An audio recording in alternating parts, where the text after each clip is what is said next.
തിരുഹൃദയത്തിൽ നിന്ന് ഈശോയുടെ തിരുഹൃദയത്തിൽ നിന്ന് കാരുണ്യത്തിന്റെ അരുവിയായി ഞങ്ങളിലേക്ക് ഒഴുകിയിറങ്ങിയ തിരുരക്തമേ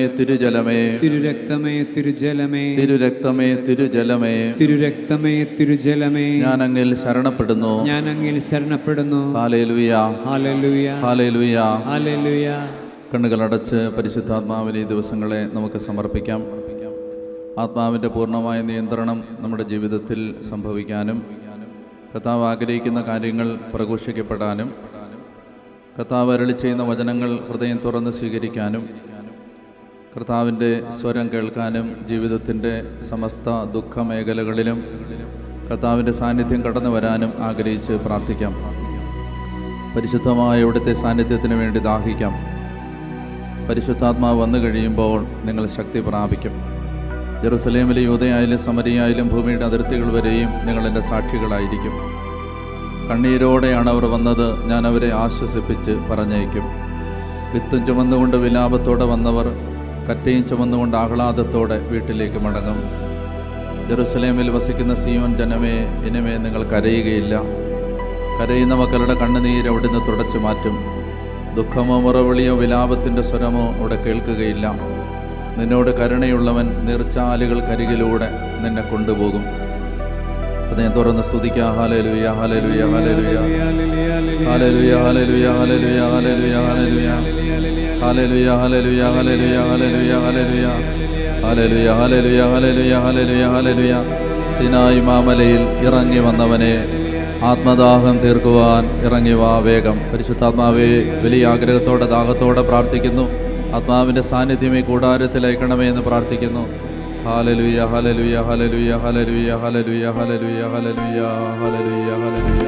യേശുവേ, കരങ്ങളടിച്ച് കർത്താവിന് നന്ദി പറയാം. ശക്തമായിട്ട് കരങ്ങളടിച്ച് ഹല്ലേലൂയ.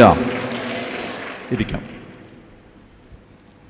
കർത്താവിൻ്റെ സ്നേഹത്തിനും കരുണയ്ക്കും നന്ദി പറഞ്ഞുകൊണ്ട് നമ്മുടെ ഈ തിരുനാളിന് അനുബന്ധമായി ക്രമീകരിക്കപ്പെടുന്ന ഈ ആത്മീയ ശുശ്രൂഷയിലേക്ക് നമുക്ക് പ്രവേശിക്കാം. ദൈവത്തിൻ്റെ കരുണയാണ് എല്ലാറ്റിൻ്റെയും അടിസ്ഥാനം.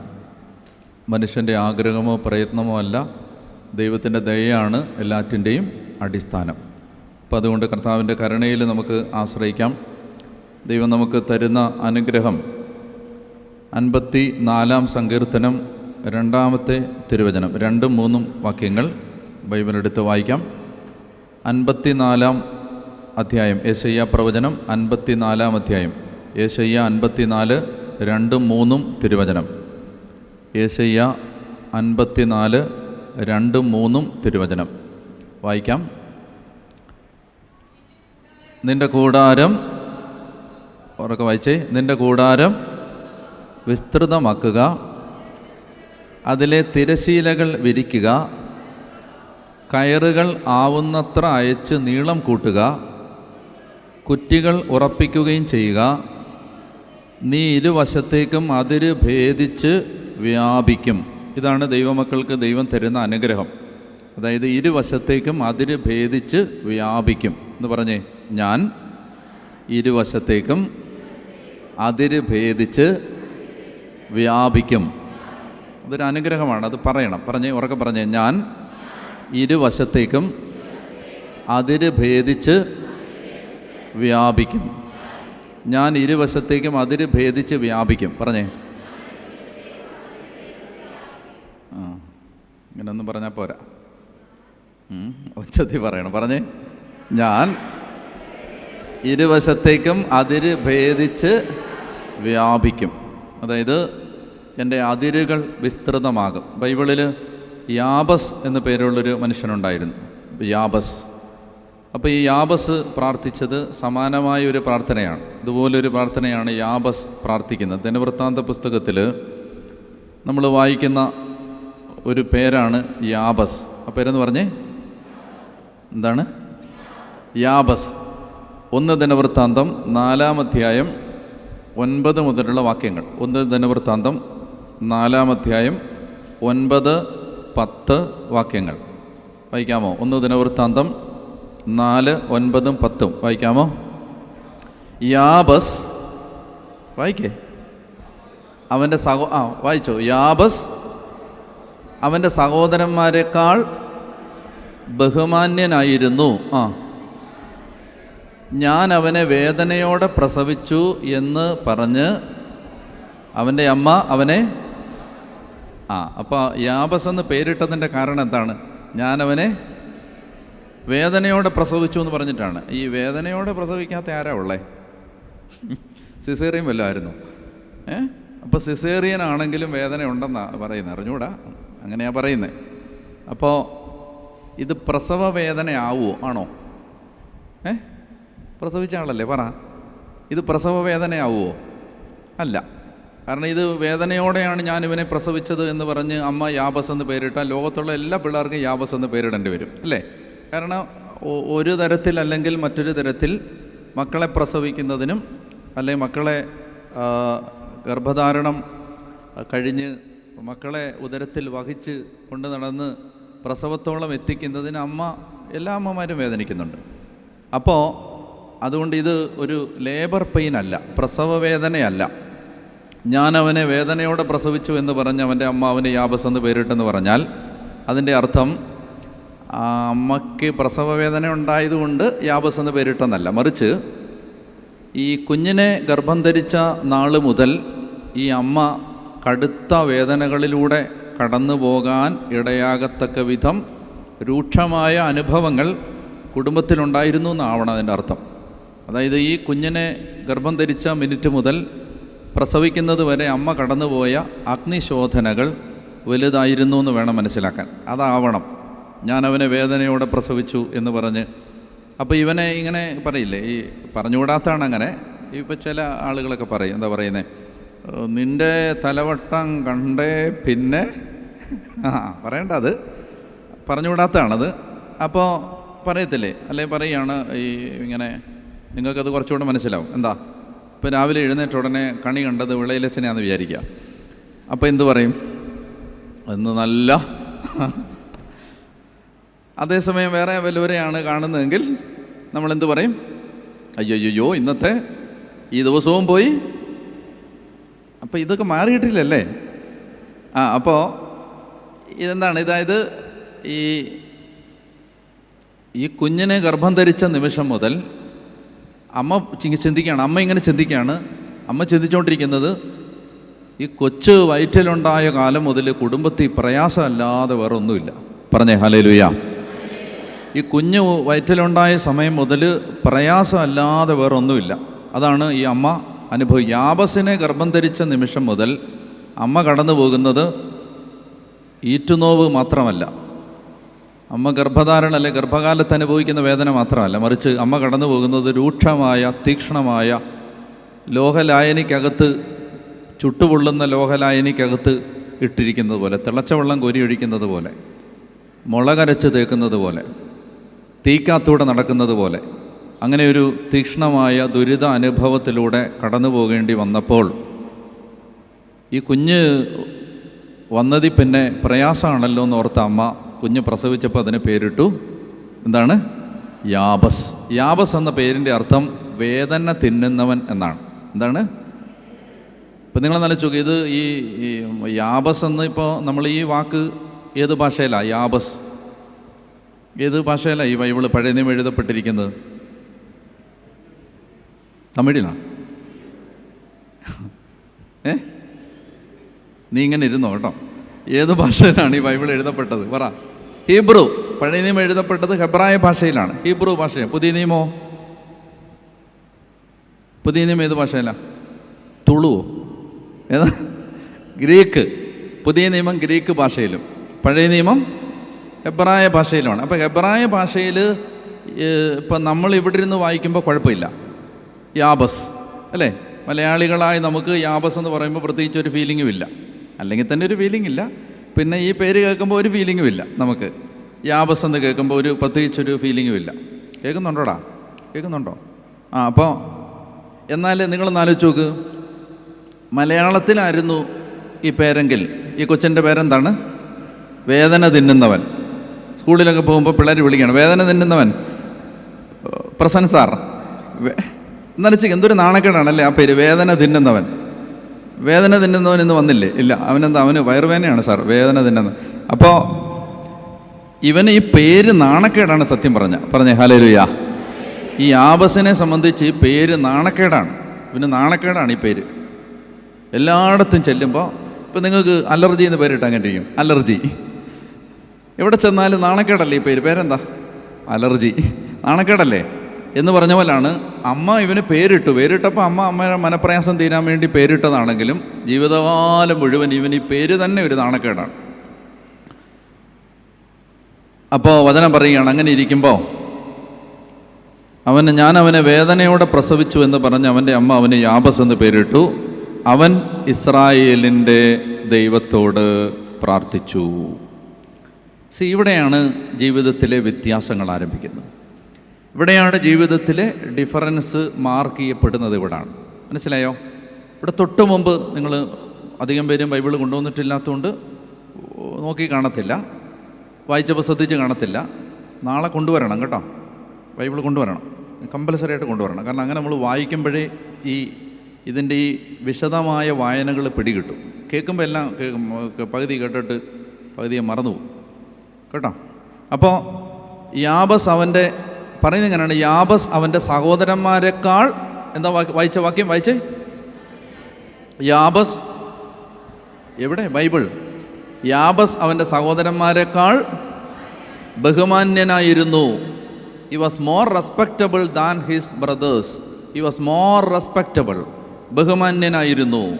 അപ്പോൾ ആ സഹോദരന്മാരെക്കാൾ ബഹുമാന്യനാവാൻ ഇവനെ സഹായിച്ചതെന്ത് എന്ന ചോദ്യത്തിൻ്റെ ഉത്തരമാണ് ഈ പറയുന്ന അവൻ ഇസ്രായേലിൻ്റെ ദൈവത്തോട് പ്രാർത്ഥിച്ചു. അതായത് സാഹചര്യങ്ങൾ എന്തും ആവട്ടെ, കൺമുമ്പിൽ കാണുന്ന സാഹചര്യം എന്തും ആവട്ടെ, ഒരു പ്രതീക്ഷയുമില്ലാത്ത സാഹചര്യം ആവട്ടെ, ഒരു പ്രതീക്ഷയില്ല, കരിന്തിരി കത്തുന്ന വിളക്ക്, തൊട്ടടുത്ത ചെറിയ കാറ്റിൽ പോലും അണഞ്ഞു പോകാവുന്ന വിളക്ക്, അതാണ് ചിലരുടെ ജീവിതം. വലിയൊരു നടുക്കടലിൽ അലറിയാർക്കുന്ന സാഗരത്തിരകൾക്ക് മധ്യേ ഒറ്റക്കലയുന്നൊരു തോണി, ഇതാണ് ചിലരുടെ ജീവിതം. തുറമുഖവും തീരവും കാണാത്തൊരു യാത്ര, ഇതാണ് ചിലരുടെ ജീവിതം. ഒരു പ്രതീക്ഷയില്ല. പ്രതീക്ഷയുടെ തിരുനാളങ്ങളെല്ലാം തല്ലിക്കെടുത്തപ്പെട്ട, കൂരിരുട്ടിൽ വെച്ച് വിളക്കണഞ്ഞു പോയ, ഒട്ടും പ്രതീക്ഷയില്ലാത്ത സാഹചര്യങ്ങളുടെ നടുവിൽ നിൽക്കുന്ന മനുഷ്യൻ, ഇതാണ് യാബസ്. മുന്നോട്ട് നോക്കുമ്പോൾ ഒന്നുമില്ല, ചെങ്കടലാണ്. പുറകിലേക്ക് നോക്കുമ്പോൾ ഫറവോയാണ്. വശങ്ങളിലേക്ക് നോക്കുമ്പോൾ ചതുപ്പ് നിലങ്ങളാണ്. 4 വശത്തേക്കും രക്ഷപ്പെടാനാവാതെ ഒരു ചക്രവ്യൂഹത്തിന് അകത്തകപ്പെടുന്ന അവസ്ഥ. അപ്പോൾ ഈ അവസ്ഥ ഇതാണ് യാബസിൻ്റേത്. പക്ഷേ വാട്ട് മെയ്ഡ് ദ ഡിഫറൻസ്?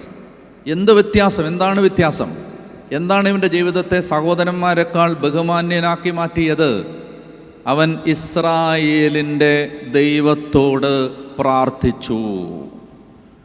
ചെറിയൊരു വാക്കാണത് വായിക്കുമ്പോൾ, പക്ഷെ അതിനകത്ത് കിടക്കുന്നത് ഒരാശയനിധിയാണ്, നിധി കുംഭമാണ്. അതിനകത്ത് കിടക്കുന്നത് ഒരാശയപ്രപഞ്ചമാണ്. ഇസ്രായേലിൻ്റെ ദൈവത്തോട് എന്ന് പറഞ്ഞാൽ എന്തെന്നറിയാമോ? ഇസ്രായേലിൻ്റെ ദൈവം എന്ന് പറഞ്ഞാൽ ഇസ്രായേൽ ആരാ? ഇപ്പം ഇസ്രായേലും പാലസ്തീനും ഹമാസും ആ ഇസ്രായേൽ അല്ല ഇത്. ആരാണ് ഇസ്രായേൽ? ഇസ്രായേൽ ഒരാളാണ്. ആരാണത്? യാക്കോബ്. ഇസ്രായേൽ ഒരാളാണ്. ആരംഭ അർത്ഥത്തിൽ, പ്രാഥമിക അർത്ഥത്തിൽ ഇസ്രായേൽ ഒരു ജനതയാകുന്നതിന് മുമ്പ് അതൊരാളായിരുന്നു. ആരാണത്? യാക്കോബ്. ജീവിതം മുഴുവൻ നീണ്ട ദുഃഖത്തിൻ്റെയും സങ്കടത്തിൻ്റെയും നിരാശയുടെയും ചതിയുടെയും വഞ്ചനയുടെയും വേട്ടയാടലിൻ്റെയും പലായനത്തിൻ്റെയും നടുവിൽ വിശ്വാസത്തോടെ പിടിച്ചു നിന്ന് അതിജീവിച്ച് ഒടുവിൽ മരിക്കുന്നതിന് തൊട്ട് മുമ്പ് 12 മക്കളെ കരം വെച്ച് അനുഗ്രഹിക്കുന്നതിന് മുമ്പ് ബൈബിൾ ഇങ്ങനെ പറയും, വടിയൂന്നി നിന്ന് തൻ്റെ ദൈവത്തെ ആരാധിച്ചുകൊണ്ട് യാക്കോബ് തൻ്റെ മക്കളെ അനുഗ്രഹിച്ചു. വടിയൂന്നി നിന്ന് നിൽക്കാൻ വയ്യ. അപ്പോൾ വടിയൂന്നി നിന്ന് എന്ന് പറഞ്ഞാൽ ആ വിശ്വാസത്തിൻ്റെ വടിയൂന്നി അവസാന ശ്വാസം എടുക്കുന്നതിന് മുമ്പും വിശ്വാസത്തിൻ്റെ ഈ ദണ്ടും പിടിച്ചു നിന്ന മനുഷ്യൻ. അപ്പോൾ അതാണ് യാക്കോബ്. അവൻ ഇസ്രായേലിൻ്റെ ദൈവത്തോട് എന്തെന്നറിയാം, ഒരു ബന്ധമുണ്ടായിരുന്നു. പറഞ്ഞേ ഹല്ലേലൂയ.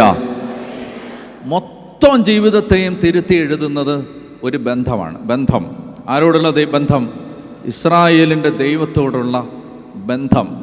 അതായത് rewriting the script which the world has made for you. ലോകം നിങ്ങൾക്ക് വേണ്ടി എഴുതിയ ഒരു തിരക്കഥയെ തിരുത്തി എഴുതുന്നത് ഒരു ബന്ധമാണ്. ആ ബന്ധമാണ് ദൈവബന്ധം. അത് അവനുണ്ടായിരുന്നു. അതുകൊണ്ട് ഈ was more respectable than his brother's. അവൻ്റെ സഹോദരന്മാരെക്കാൾ കൂടുതൽ ബഹുമാന്യനായിരുന്നു. പറഞ്ഞേ ഹല്ലേലൂയ. അവൻ്റെ സഹോദരന്മാരെക്കാൾ കൂടുതൽ ബഹുമാന്യനായിരുന്നു. എന്താണ് അവൻ്റെ ബഹുമാന്യതയുടെ ആധാരം? എന്താണ് അവനെ കൂടുതൽ ബഹുമാന്യനാക്കി മാറ്റിയത്? പറയൂ, എന്താണ്? ഇസ്രായേലിൻ്റെ ദൈവത്തോടുള്ള ബന്ധം. മനസ്സിലായി? മതം എന്ന് പറഞ്ഞാൽ അതൊരു സമ്പ്രദായമാണ്. ആത്മീയത എന്ന് പറഞ്ഞാൽ അതൊരു ബന്ധമാണ്. നമുക്ക് മറികടക്കാനുള്ളൊരു ദൂരമാണ് മതത്തിൽ നിന്ന് ആത്മീയതയിലേക്കുള്ളൊരു ദൂരം. ചടങ്ങുകൾ, ആചാരങ്ങൾ, സിസ്റ്റംസ്, പ്രാർത്ഥനകൾ, സംഘടനകൾ, കൂട്ടായ്മകൾ, ചെയ്യുന്ന കാര്യങ്ങൾ, ഇങ്ങനെ 100 കണക്കിന് റിച്വൽസ്, ആചാരങ്ങൾ, സമ്പ്രദായങ്ങൾ, നടപടിക്രമങ്ങൾ, ഇതിൻ്റെ ആകത്തുകയുടെ പേരാണ് മതം. പക്ഷെ ഒരു മതത്തിൽ നിന്നാൽ നിങ്ങൾക്ക് ബന്ധം ഉണ്ടാവണമെന്നില്ല. പറഞ്ഞേ ഹല്ലേലൂയ. പള്ളി വരുമ്പോഴും നിങ്ങൾക്ക് ബന്ധമില്ലാത്ത ഒരാളായിട്ട് നിൽക്കാം. കുർബാനയ്ക്ക് നിൽക്കുമ്പോഴും നിങ്ങൾക്ക് ബന്ധമില്ലാത്ത ഒരാളായിട്ട് നിൽക്കാം. നമുക്ക് മറികടക്കാനുള്ളൊരു ദൂരം ഈ മതത്തിൽ നിന്ന്, സമ്പ്രദായങ്ങളിൽ നിന്ന് ആത്മീയതയിലേക്ക്. ആത്മീയത എന്ന് പറഞ്ഞാൽ എന്താണ്? റിലിജൻ എന്ന് പറയുന്ന വാക്കാണ്. റിലിജൻ അതാണ് മതം. റിലിജൻ, റെലഗാരെ എന്ന് പറയുന്ന ഒരു വാക്കിൽ നിന്നാണ് ഈ വാക്ക് വന്നിരിക്കുന്നത്. റിലിജൻ, റെലഗാരെ എന്ന് പറഞ്ഞാൽ ടു റിലേറ്റ് എന്നാണ്, ബന്ധപ്പെടുക എന്നാണ്. അപ്പോൾ ആത്മീയത എന്ന് പറഞ്ഞാൽ എന്താ? ബന്ധം. ആരോടുള്ള ബന്ധം? ദൈവത്തോടുള്ള ബന്ധം. പറഞ്ഞേ ഹല്ലേലൂയ. അതാണ് അവൻ്റെ ജീവിതത്തെ വ്യത്യാസപ്പെടുത്തുന്നത്. അവൻ ഇസ്രായേലിൻ്റെ ദൈവത്തോട് പ്രാർത്ഥിച്ചു. അവൻ പ്രാർത്ഥിച്ച പ്രാർത്ഥനയ്ക്ക് 4 ഭാഗമുണ്ട്. നല്ല പ്രാർത്ഥനയാണ്. എല്ലാ ദിവസവും ചൊല്ലിയാൽ ജീവിതം അടിമുടി മാറുന്നൊരു പ്രാർത്ഥനയാണിത്. മക്കളെയൊക്കെ മനസ്സിൽ കണ്ടിട്ട്, മക്കളുടെയൊക്കെ പേര് പറഞ്ഞിട്ട് ഈ പ്രാർത്ഥന മാതാപിതാക്കന്മാർ ചൊല്ലണം. നമ്മുടെ ജീവിതത്തെ മുന്നിൽ കണ്ടുകൊണ്ട് നമ്മൾ തന്നെ പറയണം. ഈ പ്രാർത്ഥന വളരെ ശക്തമായ പ്രാർത്ഥനയാണ്. ഈ പ്രാർത്ഥനയുടെ ഒടുവിൽ അവസാനത്തെ വരി ഇങ്ങനെയാണ്: അവൻ്റെ പ്രാർത്ഥന ദൈവം കേട്ടു. അവൻ്റെ പ്രാർത്ഥന ദൈവം കേട്ടു. അവൻ്റെ പ്രാർത്ഥന ദൈവം കേട്ടു. കേട്ടു എന്ന് ബൈബിളിൽ എഴുതി വെച്ചിട്ടുണ്ടെങ്കിൽ ഇത് ലോകത്തെവിടെയിരുന്ന് ആര് പ്രാർത്ഥിച്ചാലും ദൈവം കേൾക്കുന്നൊരു പ്രാർത്ഥനയാണിത്. അവൻ്റെ പ്രാർത്ഥന ദൈവം കേട്ടു. പറഞ്ഞേ ഹല്ലേലൂയ. അപ്പോൾ അതുകൊണ്ട് എന്താണ് അവൻ്റെ പ്രാർത്ഥന? അവൻ ഇസ്രായേലിൻ്റെ ദൈവത്തോട് പ്രാർത്ഥിച്ചു. എന്താണ് പ്രാർത്ഥന? വായിച്ചേ. ദൈവമേ, അങ്ങ് എന്നെ അനുഗ്രഹിച്ച് എൻ്റെ അതിരുകൾ വിസ്തൃതമാക്കണമേ. യെശയ്യാ 54 ഇതാ വായിച്ചത്. എന്താണ്? നിന്റെ കൂടാരത്തിൻ്റെ അതിരുകൾ വിസ്തൃതമാക്കുക. ഇതാണ് അവൻ പ്രാർത്ഥിച്ചത്. ദൈവമേ, എൻ്റെ അതിരുകൾ, എന്നെ അനുഗ്രഹിച്ച് എൻ്റെ അതിരുകൾ വിസ്തൃതമാക്കണമേ. പിന്നെ അങ്ങയുടെ കരം എന്നോടുകൂടി ഇരിക്കുകയും സകല വിപത്തുകളിൽ നിന്ന് എന്നെ കാത്തുകൊള്ളുകയും ചെയ്യണമേ. 4 കാര്യങ്ങൾ. ഈ 4 കാര്യങ്ങൾ പ്രാർത്ഥിച്ചാൽ മതി. ഒരു ആയുസ്സിൽ പ്രാർത്ഥിക്കാൻ ഒറ്റ പ്രാർത്ഥന മതി. ഈ 4 കാര്യങ്ങൾ പ്രാർത്ഥിച്ചാൽ മതി. എന്താണിത്? 1, എന്നെ പറയൂ, എന്നെ അനുഗ്രഹിക്കണം. പറ, അവർക്ക് പറ, എന്നെ പറ. നിങ്ങളുടെ നാവ് കൊണ്ട് നിങ്ങൾ തന്നെ പറ, എന്നെ. അവൻ പ്രാർത്ഥിച്ചു, ദൈവമേ എന്നെ. അപ്പോൾ പറഞ്ഞേ, ദൈവമേ എന്നെ അനുഗ്രഹിക്കണം. പറ, അവർക്ക് പറ, ദൈവമേ എന്നെ അനുഗ്രഹിക്കണം. ഒന്നാമത്തേതാണ് എന്നെ അനുഗ്രഹിക്കണം. 2, എൻ്റെ അതിരുകൾ വിസ്തൃതമാക്കണം. പറ, എൻ്റെ അതിരുകൾ. അപ്പോൾ 1, ദൈവമേ എന്നെ അനുഗ്രഹിക്കണം. 2, 3, അങ്ങയുടെ കരം എന്നോടുകൂടെ ഇരിക്കണം. 3, അങ്ങയുടെ കരം എന്നോടുകൂടെ ഇരിക്കണം. അങ്ങയുടെ കരം എന്നോടുകൂടെ ഇരിക്കണം. അങ്ങയുടെ കരം എന്നോടുകൂടെ. 3, അങ്ങയുടെ കരം എന്നോടുകൂടെ ഇരിക്കണം. 4, വിപത്തുകളിൽ നിന്ന് എന്നെ കാത്തുകൊള്ളണം. 4 വിപത്തുകളിൽ നിന്ന്. അപ്പോൾ പറഞ്ഞേ, 1, ഉറക്കെ പറ, ദൈവമേ എന്നെ അനുഗ്രഹിക്കണം. 2, എൻ്റെ അതിരുകൾ വിസ്തൃതമാക്കണം. 3, അങ്ങയുടെ കരം എന്നോടുകൂടെ ഇരിക്കണം. 4, വിപത്തുകളിൽ നിന്ന് എന്നെ കാത്തുകൊള്ളണം. ഈ 4 കാര്യങ്ങളാണ് യാബസ് പ്രാർത്ഥിച്ചത്. അവിടെ പറയുകയാണ്, അവൻ്റെ പ്രാർത്ഥന ദൈവം കേട്ടു. അവൻ്റെ പ്രാർത്ഥന ദൈവം കേട്ടു. അതുകൊണ്ട് ഞാൻ പറഞ്ഞു തരാം, ഉച്ചത്തിൽ എന്ന് പറയണം, ദൈവമേ എന്നെ അനുഗ്രഹിച്ച് എൻ്റെ അതിരുകൾ വിസ്തൃതമാക്കണമേ. ദൈവമേ എന്നെ അനുഗ്രഹിച്ച് എൻ്റെ അതിരുകൾ വിസ്തൃതമാക്കണമേ. അങ്ങയുടെ കരം എന്നോടുകൂടെ ഇരിക്കുകയും വിപത്തുകളിൽ നിന്ന് എന്നെ കാത്തുകൊള്ളുകയും ചെയ്യണമേ. കാണാതെ പഠിച്ചോ? അപ്പോൾ പറഞ്ഞു, ദൈവമേ എന്നെ അനുഗ്രഹിച്ച് എൻ്റെ അതിരുകൾ വിസ്തൃതമാക്കണമേ, അങ്ങയുടെ കരം എന്നോടുകൂടി ഇരിക്കുകയും വിപത്തുകളിൽ നിന്ന് എന്നെ കാത്തുകൊള്ളുകയും ചെയ്യണമേ. അവൻ്റെ പ്രാർത്ഥന ദൈവം കേട്ടു. അപ്പോൾ ഇതാര് പ്രാർത്ഥിച്ചാലും ഈ പ്രാർത്ഥന ദൈവം കേൾക്കും. എന്നോട് ഒരുപാട് പേര്, ഞാൻ യൂത്തിൻ്റെ ധ്യാനത്തിനൊക്കെ ഇതെല്ലാ പ്രാവശ്യവും പറഞ്ഞു കൊടുക്കും, ഇതെല്ലാ ദിവസവും പ്രാർത്ഥിക്കാൻ പറയും. എത്രയോ പേര് വന്നിട്ട് പറഞ്ഞിട്ടുണ്ടെന്നറിയാമോ, ഈ പ്രാർത്ഥന കൊണ്ട് മാത്രമാണ് ഞങ്ങൾ രക്ഷപ്പെട്ടത്, ഇതുകൊണ്ട് മാത്രമാണ് ഞങ്ങൾ ഈ പ്രാർത്ഥന ചൊല്ലി ചൊല്ലി ചൊല്ലി ഞങ്ങളുടെ ജീവിതം മൊത്തം മാറി. പറഞ്ഞേ ഹല്ലേലൂയ, പറഞ്ഞേ ഹല്ലേലൂയ, പുറകെ പറഞ്ഞേ ഹല്ലേലൂയ. യേശുവേ നന്ദി, യേശുവേ സ്തുതി, യേശുവേ ആരാധന, യേശുവേ ആരാധന, യേശുവേ ആരാധന. ഹല്ലേലൂയ, പറഞ്ഞേ ഹല്ലേലൂയ, ഹല്ലേലൂയ, ഹല്ലേലൂയ. ഞാൻ നിങ്ങളെ ഒരു ഇമെയിൽ വായിച്ച് കേൾപ്പിക്കാം. അതായത് ഒരു ചെറുപ്പക്കാരൻ ഞങ്ങൾ വായിക്കുന്നതിനേക്കാൾ ഇപ്പോൾ അതാണ്. ഞാനും ജോൺ ബോളും ആദർ സെഷനും കൂടി റോമിനടുത്ത് മാൾട്ട എന്ന് പറഞ്ഞൊരു ദ്വീപുണ്ട്, മാൾട്ടയിൽ ഒരു കൺവെൻഷൻ നടത്താൻ വേണ്ടി പോയി. അപ്പോൾ മാൾട്ടയിൽ ചെന്നപ്പോൾ ഒരു ചെറുപ്പക്കാരായ ഭാര്യയും ഭർത്താവും കണ്ണുനീരോടുകൂടി വന്നിട്ട് ഇങ്ങനെ പറഞ്ഞു, അച്ഛാ ആത്മഹത്യയുടെ വക്കിലാണ്, കടബാധ്യത കൊണ്ട് ഒരടി പോലും മുന്നോട്ട് നീങ്ങാൻ പറ്റാത്ത അവസ്ഥയാണ്, ഒരു വഴിയില്ല. അപ്പോൾ ആദ്യം സംസാരിച്ചപ്പോൾ ആളുകളെല്ലാം ഒരുപാട് പേര് നിൽക്കുന്നതിനിടക്കായതുകൊണ്ട് വിശദാംശങ്ങൾ ഒന്നും ചോദിക്കാൻ പറ്റിയില്ല. രണ്ടാമത് വന്നപ്പോൾ ഞാൻ ചോദിച്ചു, എങ്ങനെ ഈ കടം വന്നേന്ന് ചോദിച്ചപ്പോൾ അവൻ എന്നോട് രഹസ്യമായിട്ട് പറഞ്ഞു, ചൂതാട്ടം വഴി പോയതാന്ന് പറഞ്ഞല്ല, ചൂതാട്ടം എന്ന് പറഞ്ഞാൽ എന്താണെന്ന് മനസ്സിലാവല്ലോ, ഗാംബിളിങ്, ചൂതാട്ടം. അപ്പോൾ ഇവൻ എന്താണെന്ന് വെച്ചാൽ, ഇവൻ ഇവിടുന്ന് നാട്ടിൽ കൊള്ളാവുന്ന ഒരു കുടുംബത്തിൽ നിന്ന്, ദൈവഭയമുള്ള കുടുംബത്തിൽ നിന്ന് ജനിച്ചു വളർന്ന് മാൾട്ടയിലെത്തി, വിവാഹിതനാണ്. അവന് ഭാര്യയുടെ മാൾട്ടയിൽ എത്തിക്കഴിഞ്ഞപ്പോൾ പള്ളിയിലൊക്കെ പോകും, പ്രാർത്ഥിക്കും, പക്ഷേ അത്യാവശ്യമൊക്കെ ഒരു ആത്മീയതയൊക്കെ ആയിട്ട് ഇങ്ങനെ മുന്നോട്ട് പോകുന്ന സമയത്താണ് കൂട്ടുകാരുടെ കൂടെ ചൂതാട്ട കേന്ദ്രത്തിലേക്ക്, കാസിനോയിലേക്ക് പോയി. അവിടെ ചെന്നിട്ട് അവിടെ ചൂതാട്ടം തുടങ്ങി. അപ്പോൾ ആദ്യം 10 യൂറോയ്ക്കാണ് ചൂതാട്ടം കളിക്കുന്നത്. പിന്നെ അത് കഴിഞ്ഞിട്ട് 50 യൂറോയായി, പിന്നെ 1000 യൂറോയായി. അങ്ങനെ ചുരുക്കി പറയാം, 65 ലക്ഷം രൂപ ചൂതാട്ടം വഴി നഷ്ടപ്പെടുത്തി. 65 ലക്ഷം രൂപ. അപ്പോൾ അവിടെ പണമില്ലാത്തതുകൊണ്ട് എന്ത് ചെയ്തു? ഭാര്യയ്ക്ക് ജോലിയില്ലെന്ന്, അവിടെ പണമില്ലാത്തതുകൊണ്ട് നാട്ടിൽ നിന്ന് പണം കടം വാങ്ങിച്ച് ചൂതാട്ടം കളിക്കാൻ തുടങ്ങി, ഈ ചൂതാട്ടത്തിൻ്റെ അടിമത്തത്തിലായിട്ട്. അങ്ങനെ കടബാധ്യത അങ്ങനെ എല്ലാം നഷ്ടപ്പെട്ട് ഇപ്പം നിൽക്കുകയാണ്, ആത്മഹത്യയുടെ മുമ്പിൽ നിൽക്കുകയാണ് എന്ന് വന്നപ്പോൾ ഞാൻ അവനോട് പറഞ്ഞു, ദൈവം അനുഗ്രഹിക്കും, കർത്താവിലേക്ക് തിരിച്ചു വാ, അനുദവയ്ക്ക് ദൈവം അനുഗ്രഹിക്കും, ഒന്നും പേടിക്കണ്ട. 6 മാസത്തിനുള്ളിൽ കർത്താവ് നിനക്ക് വഴി തുറന്ന് തന്നിരിക്കും. അതുകൊണ്ട് ആത്മഹത്യ എന്നുള്ളത് മറന്നോ, ഇനി അതിനെക്കുറിച്ച് ചിന്തിക്കുകയേ വേണ്ട, നീ മരിക്കുന്നില്ല, 6 മാസത്തിനുള്ളിൽ കർത്താവ് ഇത് ശരിയാക്കി തന്നിരിക്കും. പറഞ്ഞേ ഹല്ലേലൂയ. ഞാനും പറഞ്ഞ 6 മാസത്തിലെ 3 മാസം കഴിഞ്ഞു. ഞങ്ങൾ ധ്യാനം കഴിഞ്ഞ് മടങ്ങി വന്നു. ഇപ്പോൾ ഈ മെയിൽ അയക്കുമ്പോഴാണ് ഈ വിവരമെല്ലാം അറിയുന്നത്. അപ്പോൾ തിരിച്ചു വന്നു കഴിഞ്ഞിട്ട് 3 മാസം കഴിഞ്ഞു. അവൻ എഴുതിയ ദീർഘമായൊരു മെയിലുണ്ട് എൻ്റെ കയ്യിൽ. അപ്പോൾ 3 മാസം കഴിഞ്ഞ് തിരിച്ചു വന്നിട്ട് 3 മാസം കഴിഞ്ഞപ്പോഴേക്കും എന്ത് ചെയ്യുന്നറിയാം, എല്ലാം നഷ്ടപ്പെട്ട് പോലീസ് കേസുമായി. പോലീസ് ഇവനെ അറസ്റ്റ് ചെയ്യാൻ നടക്കുകയാണ്. മാൾട്ടയിലുള്ള മലയാളികളുടെ ഗ്രൂപ്പിലെല്ലാം ഇവൻ്റെ ഫോട്ടോ വന്നു, ഇവൻ കള്ളനാണ്, ആരും പൈസ കൊടുക്കരുതെന്ന് പറഞ്ഞിട്ട്. അപ്പോൾ അതും കൂടെ കേട്ട് കഴിഞ്ഞപ്പോഴേക്കും ഇനി ഒട്ടും മുന്നോട്ട് നീങ്ങാൻ പറ്റത്തില്ലെന്ന് മനസ്സിലായി. അങ്ങനെ ആത്മഹത്യ ചെയ്യാൻ വേണ്ടി ഈ കടലിൽ ചാടി മരിക്കാൻ വേണ്ടി കടൽ തീരത്തേക്ക് പോയപ്പോൾ അന്ന് ഭാര്യ 3 മാസം ഗർഭിണിയാണ്. അപ്പോൾ ഭാര്യയെ ഒരു പ്രാവശ്യം ഒന്ന് വിളിക്കാമെന്ന് വിചാരിച്ച് സ്വിച്ച് ഓഫ് ചെയ്തിരുന്ന ഫോൺ ഓൺ ചെയ്ത് ഭാര്യയെ വിളിച്ച് സംസാരിച്ചുകൊണ്ടിരിക്കുമ്പോൾ പോലീസ് വന്ന് അറസ്റ്റ് ചെയ്തു. പോലീസ് വന്ന് കൊണ്ടുപോയി, ആദ്യം വീട്ടിലേക്ക് കൊണ്ടുപോയി. കാരണം ഇവനെ മിസ്സിംഗ് ആണെന്ന് പറഞ്ഞ് അങ്ങനെയാണ് പോലീസ് വന്ന് ഇവനെ തിരിച്ച് വീട്ടിലേക്ക് കൊണ്ടുചെന്നാക്കി. അങ്ങനെ എന്തെങ്കിലും സമയത്ത് ഉണ്ടായിരുന്ന ജോലിയും പോയി. ഇപ്പോൾ ജോലിയില്ല. അങ്ങനെ വീട്ടിൽ 1 മാസത്തോളം ജോലിയില്ലാതെ നിൽക്കുന്ന സമയത്ത് അപ്പം 4 മാസമായി, 4-ാം മാസം. അപ്പോൾ ഞാനൊരു കാര്യം അവനോട് പറഞ്ഞിരുന്നു, നീ 2 കാര്യങ്ങൾ മുടക്കരുത്. ഒന്ന്, നീ എല്ലാ ദിവസവും ബൈബിൾ മുടങ്ങാതെ 1/2 മണിക്കൂർ വായിക്കണം. രണ്ടാമത്തേത്, ഒറ്റ ദിവസം പോലും വിശുദ്ധ കുർബാന മുടക്കരുത്. ഈ 2 കാര്യങ്ങൾ വിശ്വസ്തയോടെ ചെയ്തുകൊള്ളുക. 6 മാസത്തിനുള്ളിൽ ദൈവം ഇടപെടും. അപ്പം അങ്ങനെ പറഞ്ഞു പോയി.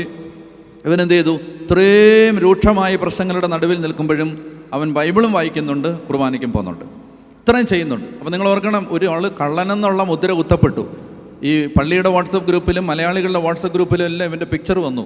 ഇവൻ കള്ളനാണ്, ഇവൻ ഒരുപാട് പേർക്ക് കാശ് കൊടുക്കാനുണ്ട്, കാശ് കൊടുക്കരുതെന്ന് പറഞ്ഞിട്ട് അങ്ങനെ വന്ന് എന്നിട്ടും കുർബാനയ്ക്ക് പോകും. പറഞ്ഞേ ഹല്ലേലൂയ, നമ്മളാരേലും ആണെങ്കിൽ ഇങ്ങനെ ഒരു നാണക്കേടുണ്ടായി പിന്നെ പള്ളിയിലോട്ട് തിരിഞ്ഞു നോക്കത്തില്ല. ഇവൻ എന്നിട്ടും കുർബാനയ്ക്ക് പോയി. അപ്പം അങ്ങനെ ചെന്നിട്ട് അങ്ങനെ മുന്നോട്ട് പോയി.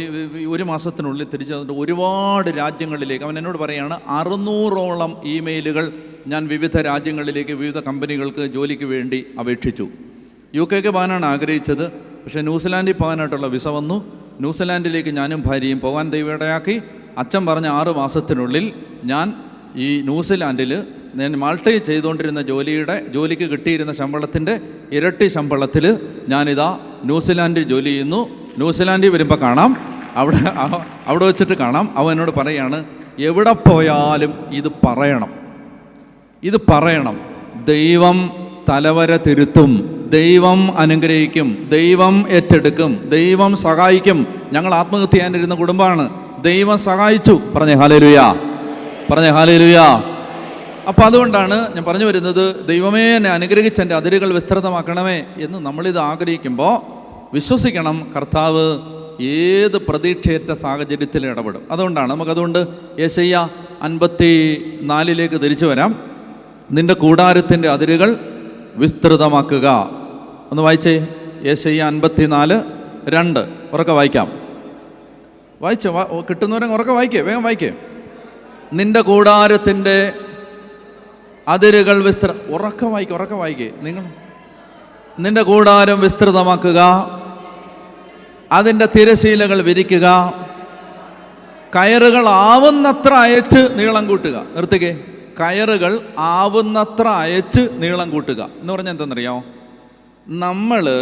നമ്മൾ മനസ്സിൽ വെക്കുന്ന ഒരു ക്യാൻവാസിനകത്താണ് നമ്മുടെ ജീവിതം ദൈവം വരയ്ക്കാൻ പോകുന്നത്. ഞാൻ പറഞ്ഞ മനസ്സിലായി നിങ്ങൾക്ക്? നമ്മൾ മനസ്സിൽ വെക്കുന്ന ഒരു ക്യാൻവാസിനകത്താണ് നമ്മുടെ ജീവിതം ദൈവം വരയ്ക്കാൻ പോകുന്നത്. എന്ന് പറഞ്ഞാൽ കയറുകൾ ആവുന്നത്ര അയച്ച് നീളം കൂട്ടാൻ ബൈബിൾ പറയുമ്പോൾ അതിൻ്റെ അർത്ഥം എന്താണെന്നറിയാമോ? ദൈവത്തിൻ്റെ ശക്തിക്ക് പരിധി വെക്കരുത്. എന്നെ ദൈവത്തിന് ഇത്ര അനുഗ്രഹിക്കാൻ പറ്റുമെന്ന് വിചാരിക്കരുത്. ദൈവത്തിൻ്റെ ശക്തിക്ക് പരിധി വെക്കരുത്. എന്നെ ഇത്ര അനുഗ്രഹിക്കാൻ, അതായത് ഇത്ര ഇപ്പോൾ ഇച്ചിരി പ്രശ്നമുണ്ട്, കുറച്ച് പ്രശ്നമുണ്ട്, അപ്പോൾ അതുകൊണ്ട് അതൊക്കെ ഒന്ന് മാറി വലിയ തട്ടിമുട്ടും വലിയ പരിക്കില്ലാതെ, അങ്ങനെയല്ല. ദൈവത്തിൻ്റെ ശക്തിക്ക് പരിധി വെക്കാൻ പാടില്ല. കയറുകൾ നല്ലപോലെ അയച്ചു വിട്ടോണമെന്ന് പറഞ്ഞേ ഹല്ലേലൂയ. കയറുകൾ ആവുന്നത്ര അയച്ച് നീളം കൂട്ടുക. എത്രയും നീട്ടി കയറിടാമോ അത്രയും നീട്ടി. നിന്റെ ഈ കയറിടുന്ന പറഞ്ഞാൽ എന്തിനാ കയറിടുന്നത്? തൂങ്ങാനുള്ള കയറാണിത്, അല്ലേ? എന്തിനുള്ള കയറാ ഇത്? കൂടാരം. മനസ്സിലാവുന്നോ? ഈ ടെന്റ് കെട്ടുകയാണ്. നിന്റെ കൂടാരം എന്താ പറഞ്ഞ? യെശയ്യാ 54:2. നിന്റെ കൂടാരം വിസ്തൃതമാക്കുക. അപ്പൊ ഈ വലിയ കൂടാരം പണിയാൻ പോവാണ്. അപ്പൊ കൂടാരം വിസ്തൃതമാക്കുക, തിരശീലകൾ വിരിക്കുക. തിരശീല എന്ന് പറഞ്ഞാൽ ഈ തിരശീലല്ലേ, ഈ കൂടാരം അടിക്കാൻ ഉപയോഗിക്കുന്ന അതിൻ്റെ ആ ടെന്റിന് ഉപയോഗിക്കുന്ന ആ ഷീറ്റ്, ആ ശീല, അതാണ് ഈ തിരശീല. അപ്പോൾ ആ തിരശീലകൾ വിരിക്കുക. ഇനി കയറുകൾ ആവുന്നത്ര അയച്ച് നീളം കൂട്ടുക. അടുത്ത വാക്യം, കുറ്റികൾ ഉറപ്പിക്കുക. അത് വളരെ പ്രധാനപ്പെട്ടതാണ്. ഈ കയറ് അങ്ങോട്ട് അയച്ച് വിട്ടോണം, പക്ഷേ എന്ത് ചെയ്യണം? കുറ്റി ഉറപ്പിച്ചോണം. എന്താണ് ഈ കുറ്റി? ഈ കയറ്, അതായത് വിശ്വാസത്തിൻ്റെയും പ്രതീക്ഷയുടെയും പ്രത്യാശയുടെയും ദൈവത്തിലുള്ള ആശ്രയത്വത്തിൻ്റെയും കയറ് അയച്ച് മാക്സിമം അയച്ച് വിട്ടേക്കണം. പക്ഷെ കുറ്റി ഉറപ്പിച്ചോണം. എന്താ കുറ്റി? കുറ്റി എന്ന് പറഞ്ഞാൽ നമ്മൾ ദൈവത്തിലുള്ള ആശ്രയമാണ്. ദൈവത്തിലുള്ള ആശ്രയം. ഞാൻ പറഞ്ഞില്ലേ, ആ മാൾട്ടയിൽ വേദനിച്ചുകൊണ്ടിരുന്ന ആ മനുഷ്യൻ, അവൻ ഉറപ്പിച്ച കുറ്റി ഏതാ? എല്ലാ ദിവസവും ബൈബിള് വായിച്ചു, എന്നും കുർബാനയ്ക്ക് പോയി. കുറ്റി ഉറപ്പിച്ചിട്ടാണ് അവൻ കയറയച്ച് വിട്ടുകൊണ്ടിരുന്നത്. പറഞ്ഞേ ഹല്ലേലൂയ. അപ്പം അതായത് അടിസ്ഥാന ആത്മീയതയാണ് ഈ കുറ്റി. അടിസ്ഥാനാത്മീയത, അതിനകത്ത് ഉറച്ചു നിൽക്കണം. പ്രാർത്ഥനാ ജീവിതത്തിൽ ഉറച്ചു നിൽക്കണം. വചനവായനയിൽ ഉറച്ചു നിൽക്കണം. ജപമാലയിൽ മുടക്കം കൂടാതെ നിൽക്കണം. ആത്മീയ കാര്യങ്ങളിൽ കുമ്പസാരത്തിൽ ഉറച്ചു നിൽക്കണം. കുർബാനയിൽ ഉറച്ചു നിൽക്കണം. ഇതിനകത്ത് അടിസ്ഥാനങ്ങളിൽ ഉറച്ചു നിന്നിട്ട് എന്ത് ചെയ്യുക? ദൈവത്തിൻ്റെ ശക്തിക്ക് പരിധി വെക്കാതെ എല്ലാ വശത്തേക്കും അതിര് ഭേദിച്ച് വ്യാപിപ്പിക്കാൻ കഴിയുന്ന ദൈവശക്തിയിൽ ആശ്രയിച്ചിട്ട് കയറുകളാവുന്നത്ര അയച്ച് നീളം കൂട്ടുക, കുറ്റികൾ ഉറപ്പിക്കുക. അടുത്ത വാക്യം, നീ ഇരുവശത്തേക്കും അതിര് ഭേദിച്ച് വ്യാപിക്കും. പറഞ്ഞേ ഹല്ലേലൂയ. നീ ഇരുവശത്തേക്കും അതിര് ഭേദിച്ച് വ്യാപിക്കും. ഇത് ദൈവമക്കളോട് പറയുന്ന. ഒരു കുടുംബവും നശിച്ചു കിടക്കാൻ പാടില്ല. ഒരു കുടുംബവും കരഞ്ഞ് ജീവിക്കാൻ പാടില്ല. ഒരു കുടുംബത്തിന്, അതായത് നമ്മൾ വിശ്വാസത്തിലും പ്രത്യാശയിലും ദൈവത്തെ ആശ്രയിച്ച് മുന്നോട്ട് പോകണം. എപ്പോഴും ശ്രദ്ധിച്ചോണം, ഒരു തലമുറ കൊണ്ട് ജീവിതം തീരില്ല. ഞാൻ എന്താ പറഞ്ഞേ? ഒരു തലമുറ കൊണ്ട് ജീവിതം തീരില്ല. ഒരു തലമുറ കൊണ്ട് ജീവിതം തീരില്ല. പറഞ്ഞേ ഹല്ലേലൂയ. ഞാൻ ഇന്നലെ മലയാറ്റൂർ കൺവെൻഷനായിരുന്നു. മലയാറ്റൂർ കൺവെൻഷന് കഴിഞ്ഞ് ഞാൻ തിരിച്ചു വരുമ്പോൾ പിന്നെ എനിക്ക് ഒത്തിരിയും കാലമായിട്ട് എന്നോട് പ്രാർത്ഥന ചോദിക്കുന്ന ഒരമ്മയും മകളും അതിൻ്റെ കുഞ്ഞുങ്ങളും എല്ലാവരും കൂടെ അവിടെ വന്നിട്ടുണ്ടായിരുന്നു. അപ്പോൾ ആ തിരക്കിനിടയിൽ അതിനോട് മിണ്ടാൻ പറ്റാഞ്ഞുകൊണ്ട് ഈ പോരുന്ന വഴിക്ക് ഞാൻ അവരെ വിളിച്ചു.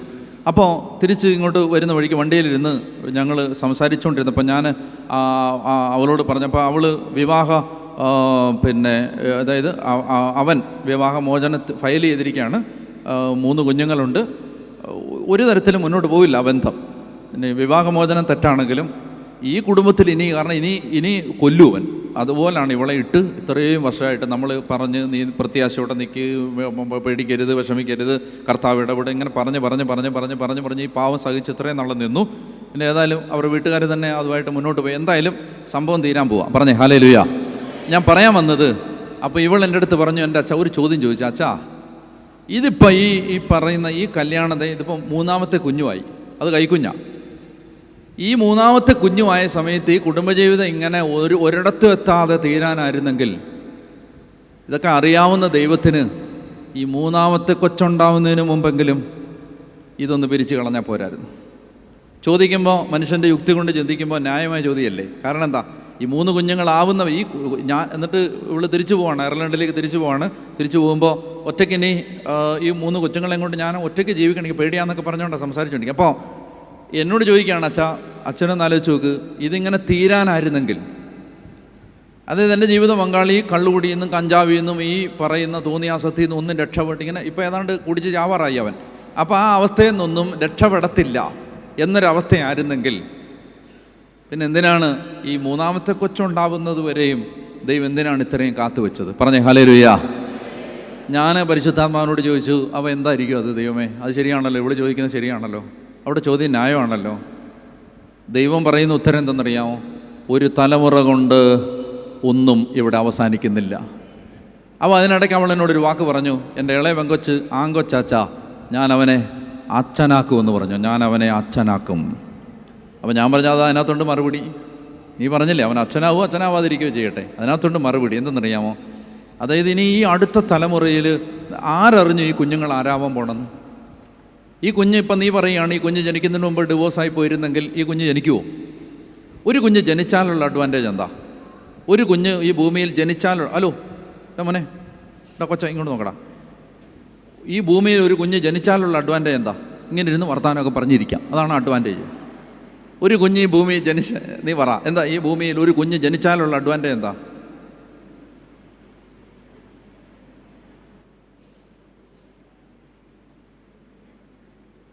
എടാ കണ്ണാടി വെച്ചോനെ പറയടാ. ഈ ഭൂമിയിൽ ജനിച്ചാലുള്ള എന്നാ അച്ഛൻ കുഞ്ചൻ പറ, ഇന്ന് ഈ ഭൂമിയിൽ ജനിച്ചാലുള്ള പറ. ഒരാൾ ഈ ഭൂമിയിൽ ജനിച്ചാലുള്ള ഗുണം എന്താ? അതായത് നമ്മളിപ്പോൾ ഈ ഭൂമിയിൽ ജനിച്ചില്ല എന്ന് വെച്ചോ, ഇപ്പോൾ ഈ കുഞ്ഞ് ഇവള് പറയുന്ന സംഭവത്തിൽ ഈ കുഞ്ഞ് ജനിച്ചില്ല. ഈ കുഞ്ഞിന് എന്താ നഷ്ടപ്പെടാൻ പോണേ? ജനിക്കാത്തൊരു കുഞ്ഞിന് എന്താ നഷ്ടപ്പെടാൻ പോണേ? പറ. ജനിക്കാത്തൊരു കുട്ടിക്ക് എന്താ മിസ് ചെയ്യാൻ പോണേ? എന്താ മിസ് ചെയ്യാൻ പോണേ? നിത്യത. ജനിച്ചൊരാൾക്കല്ലേ കിട്ടൂ സ്വർഗത്തിൽ പോകാൻ പറ്റൂ? പറ. ജനിച്ചൊരാൾക്കല്ലേ പറ്റൂ. യേശുവിൻ്റെ കുരിശുമരണത്തിൻ്റെ യോഗ്യതയാൽ നിത്യജീവൻ ജനിച്ച ആൾക്കല്ലേ കിട്ടൂ. യേശുവിനോടത്തുള്ള നിത്യമായൊരു ജീവിതം. അപ്പം ഞാൻ പറഞ്ഞു, ഈ ജനിച്ചില്ല എന്നാ ഇതേനെ ഈ കുട്ടി? ഈ കുഞ്ഞ് ജനിച്ചോണ്ടല്ലേ? പറഞ്ഞേ ഹല്ലേലൂയ.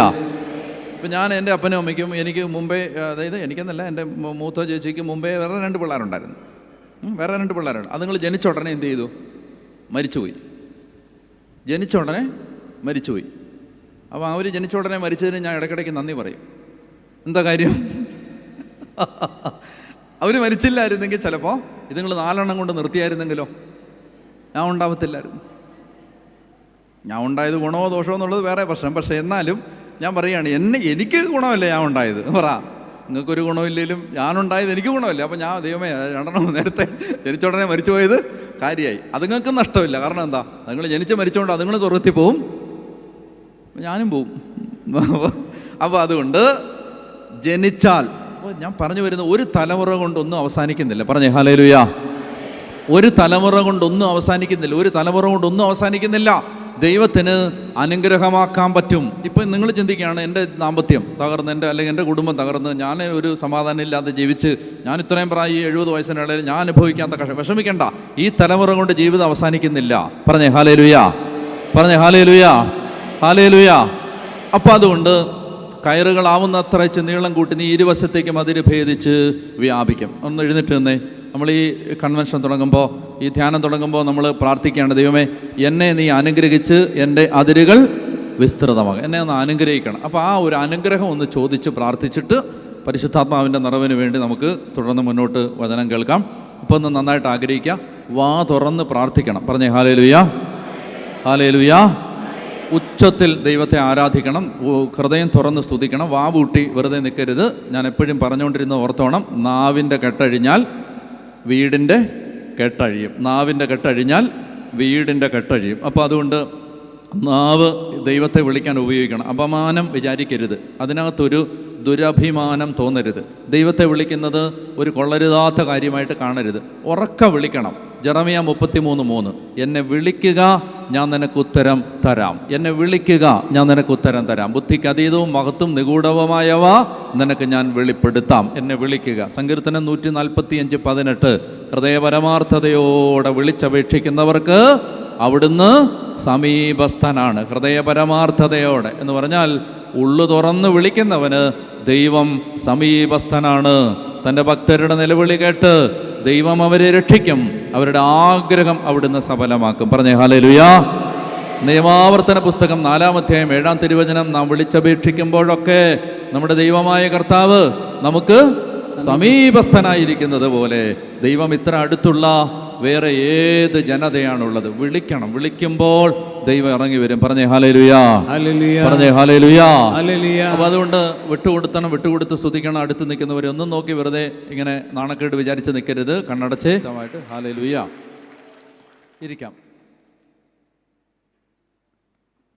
ലൂക്കാസ് സുവിശേഷത്തിൻ്റെ 12-ാമത്തെ അധ്യായം 49-ാമത്തെ വാക്യം നമ്മൾ ഇന്ന് ചിന്തിക്കുന്ന വിഷയം.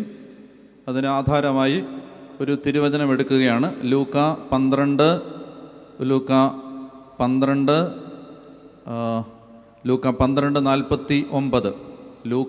12:49 വായിക്കാം. കിട്ടിയവർ ഉറക്ക വായിക്കാം. ഭൂമിയിൽ തീയിടാനാണ് ഞാൻ വന്നത്, അത് ഇതിനോടകം കത്തിജ്വലിച്ചിരുന്നെങ്കിൽ മതി. 49 ഒന്നുകൂടെ വായിക്കാം. ഭൂമിയിൽ തീയിടാനാണ് ഞാൻ വന്നത്, അത് ഇതിനോടകം കത്തിജ്വലിച്ചിരുന്നെങ്കിൽ. ഒന്നുകൂടെ വായിക്കാം. ഭൂമിയിൽ തീയിടാനാണ് ഞാൻ വന്നത്, അത് ഇതിനോടകം കത്തിജ്വലിച്ചിരുന്നെങ്കിൽ. യേശു പറയുകയാണ്, യേശു വന്നിരിക്കുന്നത് ഭൂമിയിൽ തീയിടാനാണ്. അതുകൊണ്ട് നമ്മൾ ഇതിനെക്കുറിച്ചാണ് ധ്യാനിക്കാൻ പോകുന്നത്. യേശു വന്നത് ഭൂമിയിൽ തീയിടാനാണ്. മറ്റൊരു വചനം വായിക്കാം. മത്തായി 3-ാം അധ്യായം 11-ാമത്തെ തിരുവചനം. മത്തായിയുടെ സുവിശേഷം 3-ാം അധ്യായം 11-ാമത്തെ തിരുവചനം. മത്തായി 3:11 വായിക്കാം. മാനസാന്തരത്തിനായി ഞാൻ ജലം കൊണ്ട് നിങ്ങളെ സ്നാനപ്പെടുത്തി, എൻ്റെ പിന്നാലെ വരുന്നവൻ എന്നെക്കാൾ ശക്തനാണ്, അവൻ്റെ ചെരുപ്പ് വഹിക്കാൻ പോലും ഞാൻ യോഗ്യനല്ല. അടുത്ത വാക്യം എല്ലാവരും ഉറക്കം വായിച്ചേ. അവൻ പരിശുദ്ധാത്മാവിനാലും അഗ്നിയാലും, എന്നോട് വായിക്കാം, അവൻ പരിശുദ്ധാത്മാവിനാലും അഗ്നിയാലും നിങ്ങളെ സ്നാനപ്പെടുത്തും. എന്നോട് വായിക്കാം, അവൻ പരിശുദ്ധാത്മാവിനാലും അഗ്നിയാലും നിങ്ങളെ സ്നാനപ്പെടുത്തും. ഒന്നുകൂടെ വായിക്കാം, അവൻ പരിശുദ്ധാത്മാവിനാലും. നന്നായിട്ട് ശ്രദ്ധിക്കാം, മനസ്സ് ഒന്ന് ശാന്തമാക്കി ഞാൻ പറയുന്ന കാര്യങ്ങൾ നന്നായി ഒന്ന് ശ്രദ്ധിക്കുക. യേശു പറയുകയാണ്, ലൂക്ക 12:49 ആദ്യം വായിച്ചത്. യേശു പറഞ്ഞു, ഞാൻ എന്തിനാണ് വന്നത്? ഭൂമിയിൽ തീയിടാനാണ് ഞാൻ വന്നത്. ഇനി സ്നാപക യോഹന്നാൻ യേശുവിനെ പരിചയപ്പെടുത്തുമ്പോൾ മത്തായി 3:11 പറയുകയാണ്, അവൻ പരിശുദ്ധാത്മാവിനാലും അഗ്നിയാലും നിങ്ങളെ സ്നാനപ്പെടുത്തും. നിങ്ങളെ മുക്കും അങ്ങനെയാണ്, മുക്കും എന്നാണ്. നിങ്ങളെ പരിശുദ്ധാത്മാവിലും അഗ്നിയിലും മുക്കും എന്നാണ്. അഗ്നിയാലും പരിശുദ്ധാത്മാവിനാലും അവൻ നിങ്ങളെ സ്നാനപ്പെടുത്തും. യെശയ്യാ പ്രവചനം 10-ാം അധ്യായം 17-ാം തിരുവചനം. യെശയ്യാ 10:17. നമ്മുടെ പ്രധാനപ്പെട്ട ചിന്തയിലേക്ക് വരാൻ ചില വാക്യങ്ങൾ ആമുഖമായിട്ട് വായിക്കുകയാണ്. യെശയ്യാ പ്രവചനം 10-ാം അധ്യായം 17-ാം തിരുവചനം ഉറക്കെ വായിക്കാം. ഇസ്രായേലിൻ്റെ പ്രകാശം അഗ്നിയായും അവൻ്റെ പരിശുദ്ധൻ ഒരു ജ്വാലയായും മാറും. ഒന്നുകൂടെ വായിക്കാം. ഇസ്രായേലിൻ്റെ പരിശുദ്ധൻ അഗ്നിയായും അവൻ്റെ പരിശുദ്ധൻ ഇസ്രായേലിൻ്റെ പ്രകാശം അഗ്നിയായും അവൻ്റെ പരിശുദ്ധൻ ഒരു ജ്വാലയായും മാറും. അത് ജ്വലിച്ച് ഒറ്റ ദിവസം കൊണ്ട് നിന്റെ മുള്ളുകളും മുൾച്ചെടികളും ദഹിപ്പിച്ച് കളയും. ഒരിക്കൽ കൂടി ഒന്ന് ഉറക്കെ വായിച്ചേ, എല്ലാവരും വായിച്ചേ. ഇസ്രായേലിൻ്റെ പ്രകാശം അഗ്നിയായും അവൻ്റെ പരിശുദ്ധൻ ഒരു ജ്വാലയായി മാറും. ഇസ്രായേലിൻ്റെ പ്രകാശമായ ദൈവം, ഇസ്രായേലിൻ്റെ പരിശുദ്ധനായ ദൈവം അഗ്നിയായും ജ്വാലയായും മാറും. എന്നിട്ട് ആ അഗ്നി, ആ ജ്വാല എന്തു ചെയ്യും? നിന്റെ മുള്ളുകളെയും മുൾച്ചെടികളെയും ഒറ്റ ദിവസം കൊണ്ട് നിന്റെ മുള്ളുകളെയും മുൾച്ചെടികളെയും ദഹിപ്പിച്ച് കളയും. 3-ാമത്തെ വാക്യം. 4-ാമത്തെ വാക്യം പ്രഭാഷകന്റെ പുസ്തകം 48-ാം അധ്യായം 1-ാമത്തെ തിരുവചനം. പ്രഭാഷകൻ 48:1 വായിക്കാം. പ്രഭാഷകൻ 48:1 കിട്ടിയോ? പ്രഭാഷകൻ 48:1. അനന്തരം പ്രവാചകനായ ഏലിയ അഗ്നി പോലെ പ്രത്യക്ഷപ്പെട്ടു, അവൻ്റെ വാക്കുകൾ പന്തം പോലെ ജ്വലിച്ചു. പ്രവാചകനായ ഏലിയ അഗ്നി പോലെ പ്രത്യക്ഷപ്പെട്ടു, അവൻ്റെ വാക്കുകൾ പന്തം പോലെ ജ്വലിച്ചു. പറഞ്ഞേ ഹല്ലേലൂയാ, ഹല്ലേലൂയാ. അപ്പോൾ ഇന്ന് നമ്മൾ ചിന്തിക്കാൻ പോകുന്നത് കർത്താവ് ഒരു അഗ്നിയായി മാറും. കർത്താവ് ഒരു തീയിടാനായി ആഗ്രഹിക്കുന്നു. കർത്താവ് അഗ്നിയിൽ സ്നാനം ചെയ്യിക്കാൻ ആഗ്രഹിക്കുന്നു. കർത്താവ് നമ്മളെ പന്തം പോലെ ജ്വലിപ്പിക്കാൻ ആഗ്രഹിക്കുന്നു. പറഞ്ഞേ ഹല്ലേലൂയാ. തീയിടപ്പെടുക ഒരു നിസ്സാര കാര്യമല്ല. ഒരു അഗ്നിയാൽ ആളി കത്തിക്കപ്പെടുക നിസ്സാരമായ കാര്യമല്ല. അതുകൊണ്ട് അതിൻ്റെ വിശദാംശങ്ങളിലേക്ക് ഞാൻ നിങ്ങളെ കൊണ്ടുപോവുകയാണ്. എന്താണ് തീയിട്ടാലുള്ള ഗുണം? പറഞ്ഞേ ഹല്ലേലൂയാ. എന്താണ് തീ പിടിച്ചാലുള്ള ഗുണം? എന്താണ് ഒരു അഗ്നി ഇറങ്ങിയാലുള്ള ഗുണം? എന്താണ് ഒരു അഗ്നി ഇറങ്ങി കത്തിയാലുള്ള നേട്ടം? എന്താണ്? നമ്മളതിലേക്ക് കടന്നു പോവുകയാണ്. പറഞ്ഞേ ഹല്ലേലൂയാ. അതുകൊണ്ട് അത് ധ്യാനിക്കാൻ നമുക്ക് പുറപ്പാട് പുസ്തകത്തിൻ്റെ 3-ാമത്തെ അധ്യായത്തിലേക്ക് വരാം. പുറപ്പാട് പുസ്തകത്തിൻ്റെ 3-ാമത്തെ അധ്യായം 1 മുതലുള്ള തിരുവചനങ്ങൾ വായിക്കാം. പുറപ്പാട് 3-ാം അധ്യായം 1 മുതലുള്ള തിരുവചനം വായിക്കാം. മോശ തൻ്റെ അമ്മായിയപ്പനും മിദ്യാനിലെ പുരോഹിതനുമായ ജത്രോയുടെ ആടുകളെ മേയിച്ച് കഴിയുകയായിരുന്നു. അവൻ മരുഭൂമിയുടെ മറുഭാഗത്തേക്ക് ആടുകളെ നയിക്കവേ ദൈവത്തിൻ്റെ മലയായ ഹോറേബിൽ എത്തിച്ചേർന്നു. അവിടെ ഒരു മുൾപ്പടർപ്പിൻ്റെ മധ്യത്തിൽ ജ്വലിച്ചുയർന്ന അഗ്നിയിൽ കർത്താവിൻ്റെ ദൂതൻ അവന് പ്രത്യക്ഷപ്പെട്ടു. അവൻ ഉറ്റുനോക്കി. വായിക്കാം. മുൾപ്പടർപ്പ് കത്തി ജ്വലിക്കുകയായിരുന്നു, എങ്കിലും അത് എരിഞ്ഞ് ചാമ്പലായില്ല. അപ്പോൾ മോശ പറഞ്ഞു, ഈ മഹാദൃശ്യം ഞാൻ അടുത്ത് ചെന്ന് ഒന്ന് കാണട്ടെ. മുൾപ്പടർപ്പ് എരിഞ്ഞ് ചാമ്പലാകുന്നില്ലല്ലോ. അവനത് കാണുന്നതിന് അടുത്ത് ചെല്ലുന്നത് കർത്താവ് കണ്ടു. മുൾപ്പടർപ്പിൻ്റെ മധ്യത്തിൽ നിന്ന് ദൈവം അവനെ വിളിച്ചു, മോശേ, മോശേ. അവൻ വിളി കേട്ടു, ഇതാ ഞാൻ. അവിടുന്ന് അരുളി ചെയ്തു, നീ അടുത്ത് വരരുത്, നിന്റെ ചെരുപ്പഴിച്ച് മാറ്റുക. എന്തുകൊണ്ടെന്നാൽ നീ നിൽക്കുന്ന സ്ഥലം പരിശുദ്ധമാണ്. അവിടുന്ന് തുടർന്നു, ഞാൻ നിന്റെ പിതാക്കന്മാരുടെ ദൈവമാണ്, അബ്രാഹത്തിൻ്റെയും ഇസഹാക്കിൻ്റെയും യാക്കോബിൻ്റെയും ദൈവം. മോശ മുഖം മറച്ചു. ദൈവത്തിൻ്റെ നേരെ നോക്കുവാൻ അവന് ഭയമായിരുന്നു. കർത്താവ് വീണ്ടും അരുളി ചെയ്തു, ഈജിപ്തിലുള്ള എൻ്റെ ജനത്തിൻ്റെ ക്ലേശങ്ങൾ ഞാൻ കണ്ടു. മേൽനോട്ടക്കാരുടെ ക്രൂരത കാരണം അവരിൽ നിന്ന് ഉയർന്നു വരുന്ന രോദനം ഞാൻ കേട്ടു. അവരുടെ യാതനകൾ ഞാൻ അറിയുന്നു. പറഞ്ഞേ ഹല്ലേലൂയാ, പറഞ്ഞേ ഹല്ലേലൂയാ, പറഞ്ഞേ ഹല്ലേലൂയാ, പറഞ്ഞേ ഹല്ലേലൂയാ. ഇനി നമുക്ക് ഓരോന്നായിട്ട് ഒരു തീ ഇടപെടുമ്പോൾ, അല്ലെ ഒരു തീ കത്തുമ്പോൾ എന്താണ് നമ്മുടെ ജീവിതത്തിൽ സംഭവിക്കുന്നത്? ഒരു തീ കത്താൻ നമ്മൾ എന്തുകൊണ്ടാണ് ആഗ്രഹിക്കേണ്ടത്? എന്തുകൊണ്ടാണ് ഒരു അഗ്നി നമ്മുടെ ജീവിതത്തിൽ ആളിക്കത്തേണ്ടത്? ഒരു സാധാരണ ജീവിതത്തിനപ്പുറം ഒരു തീ ആളുന്ന ജീവിതമായി മാറേണ്ടത് എന്തിനാണ്? അതുകൊണ്ട് നമ്മൾ കാണാൻ പോവുകയാണ് മോശ.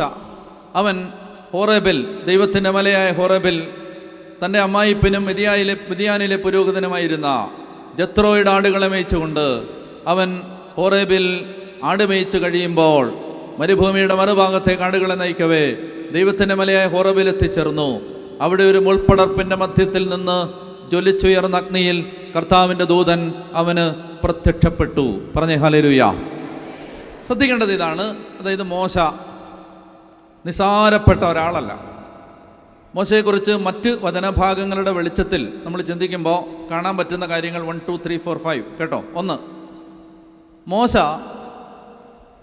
ശൈശവം വളരെ സുഖകരമായി ജീവിച്ച ഒരാളാണ്. പശ്ചാത്തലം നിങ്ങൾക്കറിയാം. ആ നാട്ടിൽ ഈജിപ്തുകാരുടെ അടിമപ്പാളയത്തിൽ പണിയെടുത്ത് പീഡിപ്പിക്കപ്പെട്ട് ഏതാണ്ട് 400 വർഷങ്ങൾ അടിമത്തത്തിൻ്റെ തടവറയിൽ അടിമപ്പാളയത്തിൽ ചങ്ങലകളിട്ട് അടിമകളെപ്പോലെ പീഡിപ്പിക്കപ്പെട്ട് കഴിഞ്ഞ ഒരു ജനത്തിൻ്റെ ഭാഗമായിട്ടാണ്, യഹൂദനായിട്ടാണ്, ഹെബ്രായ വംശത്തിൽപ്പെട്ടവനായിട്ടാണ് മോശ ജനിച്ചത്. അപ്പോൾ ഈ കുഞ്ഞിനെ കൊന്നുകളയാൻ രാജശാസനം ഉണ്ടായിരുന്നു. കുഞ്ഞുങ്ങളെ കൊല്ലാൻ കൽപ്പന പുറപ്പെടുവിച്ചതിൻ്റെ കാരണം ഈ ജോസഫിൻ്റെ കാലത്താണ് ഇവരുടെ പൂർവ്വപിതാക്കന്മാർ ഈജിപ്തിലെത്തുന്നത്. ജോസഫ് യാക്കോബിനെ കൊണ്ടുവന്നു, സഹോദരന്മാരെ കൊണ്ടുവന്നു. ജോസഫ് അധികം താമസിക്കാതെ മരിച്ചു. ആദ്യ തലമുറ മരണപ്പെട്ട് കഴിഞ്ഞപ്പോൾ പിന്നീട് അടുത്ത തലമുറയും കഴിയുമ്പോൾ ജോസഫിനെയോ ജോസഫ് ഈജിപ്തിന് വേണ്ടി ചെയ്ത കാര്യങ്ങളെയോ അറിയാത്ത ഒരു ഫറവോ രാജാവ് വരികയാണ്. അപ്പോൾ ഈ രാജാവ് ഈജിപ്തിൽ പെറ്റുപെരുകി വർദ്ധിച്ച് ഈജിപ്ത് നിറയുന്ന ഹെബ്രായ ജനതയെ നോക്കി അയാൾ ഭയപ്പെട്ട് ഇങ്ങനെ പറഞ്ഞു, ഇവരിങ്ങനെ പെറ്റുപെരുകിയാൽ ഈ ജനം ഒടുവിൽ നമ്മളെ വിഴുങ്ങിക്കളയും. അതുകൊണ്ട് ഇവരുടെ എണ്ണം, ഇവരുടെ സംഖ്യ വർദ്ധിക്കാൻ ഇടവരുത്തരുത്. അതുകൊണ്ട് ഇവരെ കൊന്നുകളയണം. അപ്പോൾ അതുകൊണ്ട് ജനസംഖ്യ അനുപാതം വർദ്ധിക്കാതിരിക്കാൻ വേണ്ടി എന്ത് ചെയ്തു? കുഞ്ഞുങ്ങളെല്ലാം കൊല്ലാൻ ആവശ്യപ്പെട്ടു. അപ്പോൾ അതുകൊണ്ട് ഈജിപ്തുകാരായ സൂതികർമ്മിണികൾ, മിഡ് വൈഫ്സ്, പ്രസവം എടുക്കുന്ന സ്ത്രീകൾ ഈജിപ്തുകാരാണ്. അപ്പോൾ അവർ എന്തു ചെയ്യും? കുഞ്ഞ് ജനിക്കുമ്പോൾ തന്നെ അതിനെ കൊല്ലും. അങ്ങനെ ഈജിപ്തിലെ കുഞ്ഞുങ്ങളെല്ലാം, ഈജിപ്തിൽ ജനിക്കുന്ന ഇസ്രായേലിൻ്റെ കുഞ്ഞുങ്ങളെല്ലാം കൊന്നുകളയാൻ രാജാവ് കൽപ്പന പുറപ്പെടുവിച്ചപ്പോൾ ആ പശ്ചാത്തലത്തിലാണ് ഈ കുഞ്ഞ് ജനിക്കുന്നത്. അപ്പോൾ ഇതിൻ്റെ മുഖം കണ്ടപ്പോൾ അമ്മയ്ക്ക് കൊല്ലാൻ തോന്നിയില്ല, പക്ഷെ വളർത്താനും പറ്റത്തില്ല. അതുകൊണ്ട് ആ അമ്മ ഒരു വഴി കണ്ടുപിടിച്ചു. രാജാവിൻ്റെ മകള് കുളിക്കാൻ വരുന്ന ആ നദീഭാഗത്ത് ഈ കുഞ്ഞിനെ ഒരു പെട്ടകത്തിനകത്താക്കി വെള്ളം കയറാത്ത പോലെ അടച്ച് കൊണ്ടൊഴുക്കി വിട്ടാൽ ഈ രാജപുത്രിക്കെങ്ങാനും ദയ തോന്നിയിട്ട് കുഞ്ഞിനെ എടുത്ത് വളർത്തിയാൽ അത് ജീവനോടെയെങ്കിലും വളരുമല്ലോ എന്ന് ഓർത്തിട്ട് അമ്മ ഈ കുഞ്ഞിനെ അങ്ങനെ ഒരു പെട്ടകത്തിനകത്താക്കി നൈൽ നദിയുടെ ഞാങ്ങണകൾക്കിടയിൽ കൊണ്ടുപോയി വെച്ചു. രാജപുത്രി കുളിക്കാൻ വരുന്ന സമയത്ത് ഇത് കണ്ടു. തോഴിമാരോട് എടുത്തുകൊണ്ട് ഞാൻ പറഞ്ഞു. തുറന്നു നോക്കിയപ്പോൾ ഓമനത്വം തുളുമ്പുന്നൊരു കുഞ്ഞിൻ്റെ മുഖം കണ്ടു. കളയാൻ തോന്നിയില്ല, കൊല്ലാൻ തോന്നിയില്ല. കൊണ്ടുപോയി വളർത്താമെന്ന് പറഞ്ഞു. ഇനി വളർത്തി വലുതാക്കാൻ വല്ല ഇസ്രായേൽക്കാരെ ചേച്ചിമാരെ വല്ലതും കിട്ടുമെന്ന് നോക്കാൻ പറഞ്ഞു. ഈ കൊച്ചിൻ്റെ പെങ്ങള്, ഈ കുഞ്ഞിൻ്റെ പെങ്ങള് അവിടെ നിൽപ്പുണ്ട്, സഹോദരി നിൽപ്പുണ്ട്. സഹോദരി ഓടി വന്നിട്ട് പറഞ്ഞു, ഈ കൊച്ചുങ്ങളെയൊക്കെ നോക്കുന്നൊരു ചേച്ചിയുണ്ട്, ഇപ്പോൾ വേണേൽ പറഞ്ഞു വിടാമെന്ന് പറഞ്ഞു. അത് ഈ മോശയുടെ അമ്മ തന്നെയാണ്. അങ്ങനെ കൊണ്ടുവന്ന് കൊട്ടാരത്തിൽ 5 പൈസ ചെലവില്ലാതെ കൊട്ടാരത്തിൽ വളരുകയാണ്. പറഞ്ഞേ ഹല്ലേലൂയ. ഈ മനുഷ്യനെ നമ്മൾ കാണേണ്ടത് 5 പൈസ മുടക്കാതെ നല്ല ലക്ഷറി ആയിട്ട് ജീവിച്ച ഒരാളാണ്. കൊട്ടാരത്തിൽ ഇയാൾ വളരുന്നത് അടിമയായിട്ടല്ല, രാജകുമാരനായിട്ടാണ്. അപ്പോൾ ആദ്യത്തെ 40 വർഷം രാജകുമാരനെ പോലാണ് വളർന്നത്.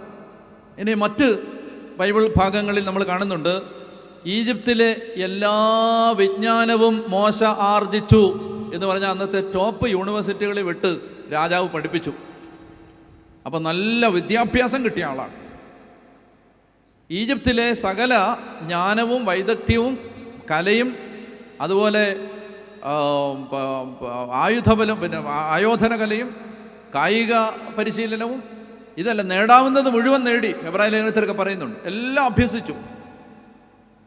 അങ്ങനെ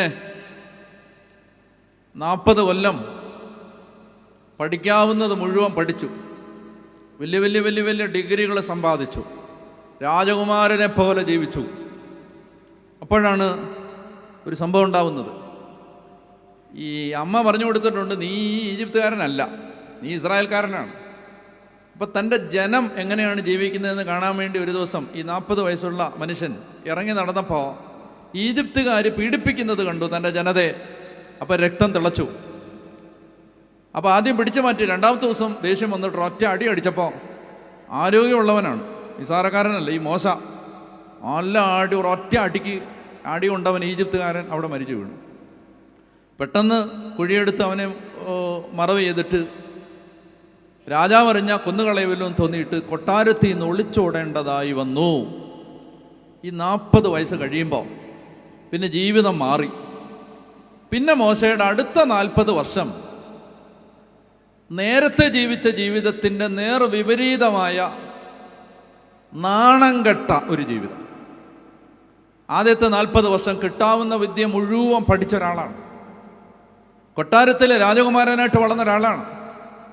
എന്നാൽ അടുത്ത 40 വർഷം വിജാതീയ പുരോഹിതനായിരുന്ന ജത്രോയുടെ ആടിനെ മേയിച്ചുകൊണ്ട് അയാളുടെ മകളെ കല്യാണം കഴിച്ച് വിജാതീയനായൊരു മനുഷ്യൻ്റെ മകളെ കെട്ടി അമ്മായിപ്പൻ്റെ ആടുകളെ മേയിച്ചുകൊണ്ട് ഈ രാജകുമാരൻ ഇപ്പോൾ മരുഭൂമിയിലൂടെ ഇങ്ങനെ നടക്കുകയാണ്. പറഞ്ഞേ ഹല്ലേലൂയാ. മോശേ, ഇപ്പോൾ നിന്റെ മനസ്സിൽ എന്താണ് എന്ന് മോശയോട് ചോദിച്ചാൽ മരുഭൂമിയുടെ ഏതെങ്കിലും ഒരു നടവഴികളിൽ വെച്ച് തടഞ്ഞു നിർത്തിയിട്ട്, മോശേ ഇപ്പോൾ നിന്റെ മനസ്സിൽ എന്താണെന്ന് ചോദിച്ചാൽ മോശ പറയും, ഐ ആം ഡിപ്രസ്ഡ്, എനിക്ക് നിരാശയാണ്. എന്താണ് കാരണം?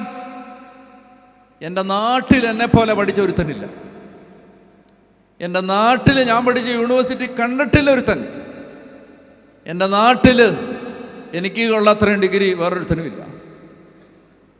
എനിക്ക് കിട്ടിയ പരിശീലനം എൻ്റെ നാട്ടിലൊരുത്തനും കിട്ടിയിട്ടില്ല. മാത്രമല്ല, കൊട്ടാരത്തിൽ രാജകുമാരനെ പോലെ വളർന്ന ആളാണ് ഞാൻ. ഇന്നൊന്നുമില്ലാത്തവനായിട്ട് അമ്മായിപ്പൻ്റെ ആടുകളെ മേയിച്ച ആട്ടും തുപ്പും ഏറ്റ് നാണം കെട്ട് ഞാനിങ്ങനെ ആടിനെ കൊണ്ട് നടക്കാം. ഒരു തീ ഇറങ്ങും മുമ്പ്, ഒരു തീയിൽ ദൈവം വെളിപ്പെടും മുമ്പ് മോശയെ കാണുമ്പോൾ ഇയാൾ ജീവിതത്തിലെ സകല വഴികളും അടഞ്ഞ് നാണം കെട്ട് നിൽക്കുന്ന ഒരു ചെറുപ്പക്കാരനാണ്. അവൻ്റെ മുമ്പിലാണ് ഒരു തീ വെളിപ്പെടാൻ പോകുന്നത്. പറഞ്ഞേ ഹല്ലേലൂയാ, പറഞ്ഞേ ഹല്ലേലൂയാ. ഒരു കാര്യം ഞാൻ ഇത്തിരി കയറ്റി പറയട്ടെ. അതായത്, പഠിച്ച പാഠങ്ങൾ നിങ്ങളെ സഹായിച്ചു എന്ന് വരില്ല. എടുത്ത ഡിഗ്രികൾ നിങ്ങളെ സഹായിച്ചു എന്ന് വരില്ല. നിങ്ങൾക്ക് കിട്ടിയ സാമ്പത്തിക സുരക്ഷിതത്വത്തിന് നിങ്ങളുടെ തലവര നേരെയാക്കാൻ പറ്റി എന്ന് വരില്ല. നിങ്ങൾക്ക് ഉള്ള ബന്ധുബലത്തിനോ അംഗബലത്തിനോ ആയുധബലത്തിനോ കായിക ശക്തിക്കോ വൈജ്ഞാനിക പാടവത്തിനോ ദിഷണാബോധത്തിനോ നിങ്ങളെ സഹായിക്കാൻ പറ്റി എന്ന് വരില്ല. ഉദാഹരണം, മോശ. പറഞ്ഞേ ഹല്ലേലൂയാ. കഴിഞ്ഞ ഏത് യൂണിവേഴ്സിറ്റി പഠിച്ചെന്ന് പറഞ്ഞിട്ട് എന്താ കാര്യം? അമേരിക്കയിൽ പോയി ഡിഗ്രി എടുത്തെന്ന് പറഞ്ഞിട്ട് എന്താ കാര്യം? ഓക്സ്ഫോർഡിലെ സ്റ്റുഡൻ്റാണെന്ന് പറഞ്ഞിട്ട് എന്താ കാര്യം? ഇന്ന് വരെ കണ്ടിട്ടില്ലാത്ത യൂണിവേഴ്സിറ്റികളിൽ പോയിട്ടുണ്ട്. എന്താ കാര്യം? ഇപ്പൊ ഒന്നുമില്ല. ഇപ്പൊ ഇയാളുടെ കയ്യിൽ ശൂന്യത മാത്രമേ ഉള്ളൂ. ഒന്നുമില്ല. വഴി അടഞ്ഞു. നിരാശ, മോഹഭംഗം, ഇച്ഛാഭംഗം, കഷ്ടപ്പാട്, നാണക്കേട്. അതാണ് ഏറ്റവും വലുത്. അപ്പൻ്റെ ആടിനെ അല്ലേ മേയ്ക്കുന്നത്, അമ്മായിപ്പൻ്റെ ആടിനെ. കയറിപ്പോകാനൊരു വീടില്ലാത്തതുകൊണ്ടും സംരക്ഷിക്കാൻ ആരും ഇല്ലാത്തത് കൊണ്ടും 4 ചുവരുകളുടെ ബലമില്ലാത്തതുകൊണ്ടും തലയ്ക്ക് മുകളിൽ ഒരു കൂര സ്വന്തമായിട്ടില്ലാത്തത് കൊണ്ടും ജീവന് ഭീഷണിയുള്ളത് കൊണ്ടും മരുഭൂമിയിൽ ഒരുത്തൻ്റെ ആടിനെ മേയിച്ച് നാണം കെട്ട് കഴിയുകയാണ്. ഇങ്ങനെ നാണം കെട്ട് കഴിയുന്ന, വഴിയടയപ്പെട്ട, ജനിച്ച് ജീവിച്ചു വളർന്ന കാലത്തെ സമസ്ത സൗഭാഗ്യങ്ങളും നഷ്ടപ്പെട്ട് നിരാശയിൽ നിരാലംബനായി നിൽക്കുന്ന ഒരു മനുഷ്യൻ്റെ മുമ്പിൽ ഹോറബിൽ വെച്ച് ഒരു തീ കത്തിപ്പടർന്നു. അതായിരുന്നു അയാളുടെ വഴി തിരിഞ്ഞതിൻ്റെ ആദ്യത്തെ കാരണം. പറഞ്ഞേ ഹല്ലേലൂയാ, പറഞ്ഞേ ഹല്ലേലൂയാ, ഹല്ലേലൂയാ. അപ്പൊ അതുകൊണ്ട് അഗ്നി, ഭൂമിയിൽ തീയിടാനാണ് ഞാൻ വന്നത്. തീ, ഈ തീയുടെ ഒന്നാമത്തെ പ്രത്യേകത, ഈ തീ നിന്റെ മേലിറങ്ങിയാൽ കെട്ടപ്പെട്ട് കിടക്കുന്ന നിന്റെ ജീവിതത്തിന് ഒരർത്ഥം ഉണ്ടാവും, ഒരു പ്രസക്തി ഉണ്ടാവും, ഒരു വഴിയുണ്ടാവും, ജീവിക്കുന്നതിന് വിലയുണ്ടെന്ന് നിനക്കും മറ്റുള്ളവർക്കും തോന്നും ഒരു തീ ഇറങ്ങിയാൽ. പറഞ്ഞേ ഹല്ലേലൂയാ. തീ ഇറങ്ങുന്നതിന് മുമ്പോ ഡിഗ്രി സർട്ടിഫിക്കറ്റ് എല്ലാം കയ്യിലുണ്ട്, കാര്യമില്ല. പഠിച്ച യൂണിവേഴ്സിറ്റികളുടെ മുഴുവൻ റെക്കോർഡ്, ഡോക്യുമെന്റ്സ്, ഫസ്റ്റ് റാങ്ക്, എന്താ കാര്യം? ഒരു കാര്യമില്ല, ഒരു കാര്യമില്ല. തീ ഇറങ്ങണം, തീ ഇറങ്ങണം. അതുകൊണ്ട് ഏതെങ്കിലും ഒരു ചെറുപ്പക്കാരൻ, ഏതെങ്കിലും ഒരു ചെറുപ്പക്കാരി, ഒരു കുടുംബം, ഒരു അപ്പനമ്മ, ഇപ്പം നിങ്ങൾ ചിന്തിക്കുകയാണ്, മക്കളൊന്നും ഒരിടത്തും ആയില്ല, കുടുംബത്തിനൊരു വഴിയാവുന്നില്ല, കുഞ്ഞുങ്ങൾ വിചാരിച്ച പോലെ അഭിവൃദ്ധിപ്പെടുന്നില്ല, അവരുടെ കുടുംബത്തിനൊരു പ്രതീക്ഷയില്ല. എനിക്ക് നിങ്ങളോട് പറയാനുള്ളത്, എന്താണ് നിങ്ങളുടെ പ്രശ്നത്തിൻ്റെ പരിഹാരം? ഒരു അഗ്നി ആളിക്കത്താൻ നിലവിളിച്ചു കൊള്ളുക, ഒരു തീ ഇറങ്ങാൻ നിലവിളിച്ചു കൊള്ളുക, ഒരു തീ ഇറങ്ങാൻ പ്രാർത്ഥിച്ചു കൊള്ളുക. ഒരഗ്നിയാണ് നിന്റെ ജീവിതത്തെ ദൈവത്തിന് പ്രസാദകരമായി വിലപ്പെട്ട ജീവിതമാക്കി മാറ്റുന്നത്. നിന്റെ ജീവിതത്തിന് മീനിങ് തരുന്നത് ഒരു തീയാണ്. തീ. പറഞ്ഞേ ഹല്ലേലൂയാ. മനസ്സിലായോ? ഡിഗ്രി അല്ല, പഠനമല്ല, പാഠമല്ല, പാണ്ഡിത്യമല്ല, പണമല്ല. ജീവിതത്തിന് മീനിങ്ങും റെലവൻസും ജീവിതത്തിന് ഉപയോഗവും ജീവിതത്തിന് ജീവിക്കാനുള്ള ഒരു അർത്ഥവും തരുന്നതെല്ലാം ഒരു അഗ്നിയാണ്. അഗ്നി. അതുകൊണ്ട് കർത്താവ് പറയാണ്, ഞാൻ നിങ്ങളെ അഗ്നിയിൽ മുക്കാം, മുക്കാം, ഒരു തീക്കകത്തേക്ക് നിന്നെ ഞാൻ ഇടാം. പറഞ്ഞേ ഹല്ലേലൂയാ, പറഞ്ഞേ ഹല്ലേലൂയാ, ഹല്ലേലൂയാ. ഉദാഹരണമൊക്കെ പറയാൻ തുടങ്ങിയാൽ ഒരുപാടുണ്ട്, ഒരുപാട് ഒരുപാട് ഒരുപാട്. അഗ്നി ഇറങ്ങണം, അഗ്നി ഇറങ്ങണം. ആരാ അഗ്നി?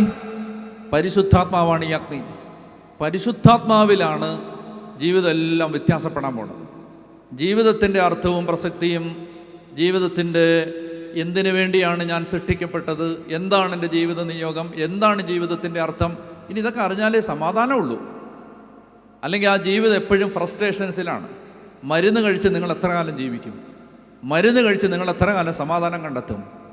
മരുന്ന് കഴിച്ച് നിങ്ങൾ എത്ര കാലം പിടിച്ചു നിൽക്കും? നമുക്ക് ജീവിതത്തിന് വെളിപ്പെട്ട് വരേണ്ടത് ഒരഗ്നിയാണ്. മോശെ എവിടെ വെച്ചാണ് ജീവിതത്തിന് വിലയുണ്ടെന്ന് തോന്നിയത്? മോശയോട് ചോദിച്ചാൽ പറയും, ഹോറബിൽ വെച്ച്, മരുഭൂമിയിൽ വെച്ച് അമ്മായിപ്പൻ്റെ ആടുകളെ മേയിച്ചു കൊണ്ട് പോകുമ്പോൾ ഇതാ ഒരഗ്നി ആളിക്കത്തുന്നത് ഞാൻ കണ്ടു, അവിടെ വെച്ച് എൻ്റെ ജീവിതത്തിൻ്റെ തലവര മാറി. പറഞ്ഞേ ഹല്ലേലൂയാ, പറഞ്ഞേ ഹല്ലേലൂയാ. അതുകൊണ്ട് അഗ്നിയെ നമുക്ക് നോക്കാം. ഈ അഗ്നി, മോശ കാണുന്ന അഗ്നി, അത് കത്തുകയാണ്, പക്ഷെ അത് ചാരമാകുന്നില്ല. കത്തും പക്ഷെ വെന്തു പോവില്ല. പറഞ്ഞേ, കത്തും പക്ഷേ വെന്തു പോവില്ല. ഇത് തീ അങ്ങനല്ലല്ലോ. തീ അങ്ങനാണോ? തീ ഇട്ടാൽ എന്ത് സംഭവിക്കും? ചാരമാവും.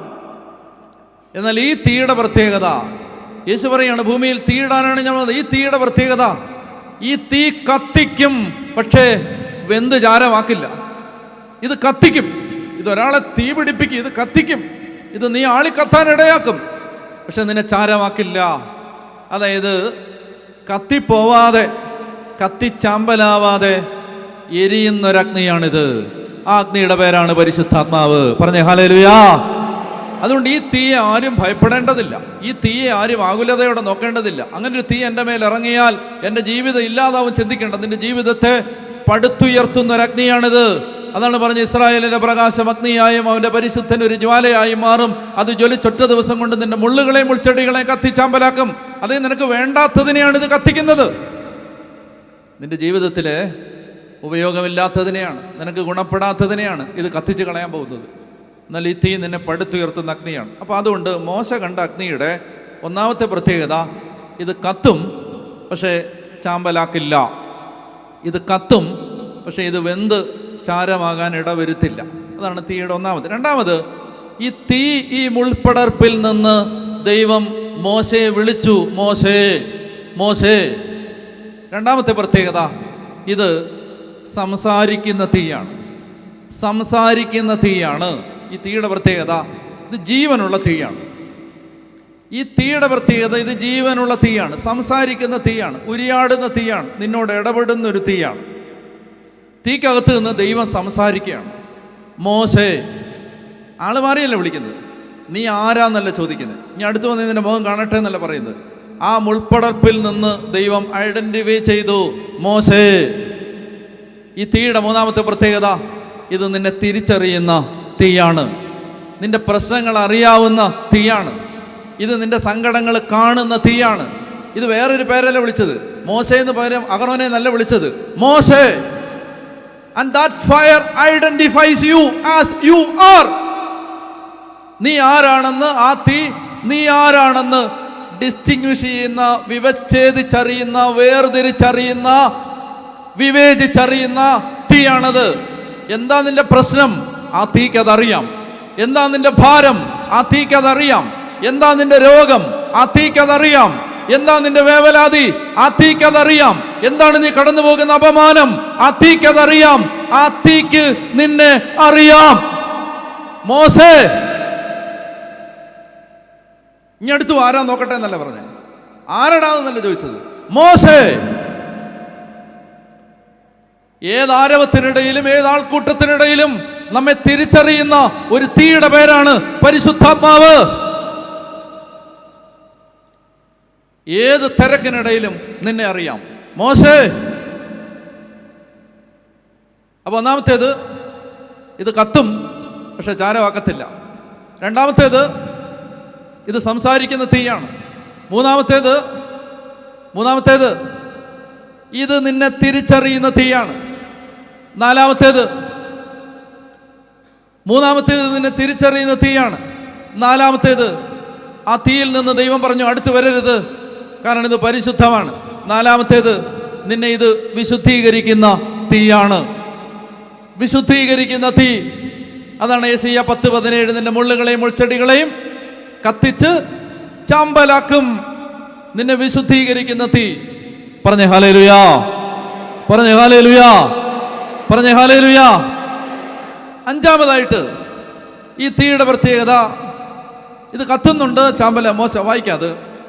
അവൻ ഉറ്റുനോക്കി, മുൾപ്പടർപ്പ് കത്തി ജ്വലിക്കുകയായിരുന്നു, എങ്കിലും അത് എരിഞ്ഞ് ചാമ്പലായില്ല. അപ്പോൾ മോശ പറഞ്ഞു, വാക്യം 3, ഈ മഹാദൃശ്യം ഞാൻ അടുത്ത് ചെന്നൊന്ന് കാണട്ടെ, മുൾപ്പടർപ്പ് എരിഞ്ഞ് ചാമ്പലാകുന്നില്ലല്ലോ. അവനത് കാണുന്നതിന് അടുത്ത് ചെല്ലുന്നത് ദൈവം കണ്ടു.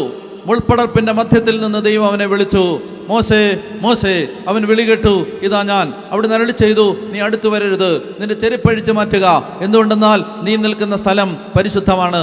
അവിടുന്ന് തുടർന്നു, ഞാൻ നിന്റെ പിതാക്കന്മാരുടെ ദൈവമാണ്, അബ്രാഹത്തിന്റെയും ഇസഹാക്കിന്റെയും യാക്കോബിന്റെയും ദൈവം. പറഞ്ഞേ ഹല്ലേലൂയാ.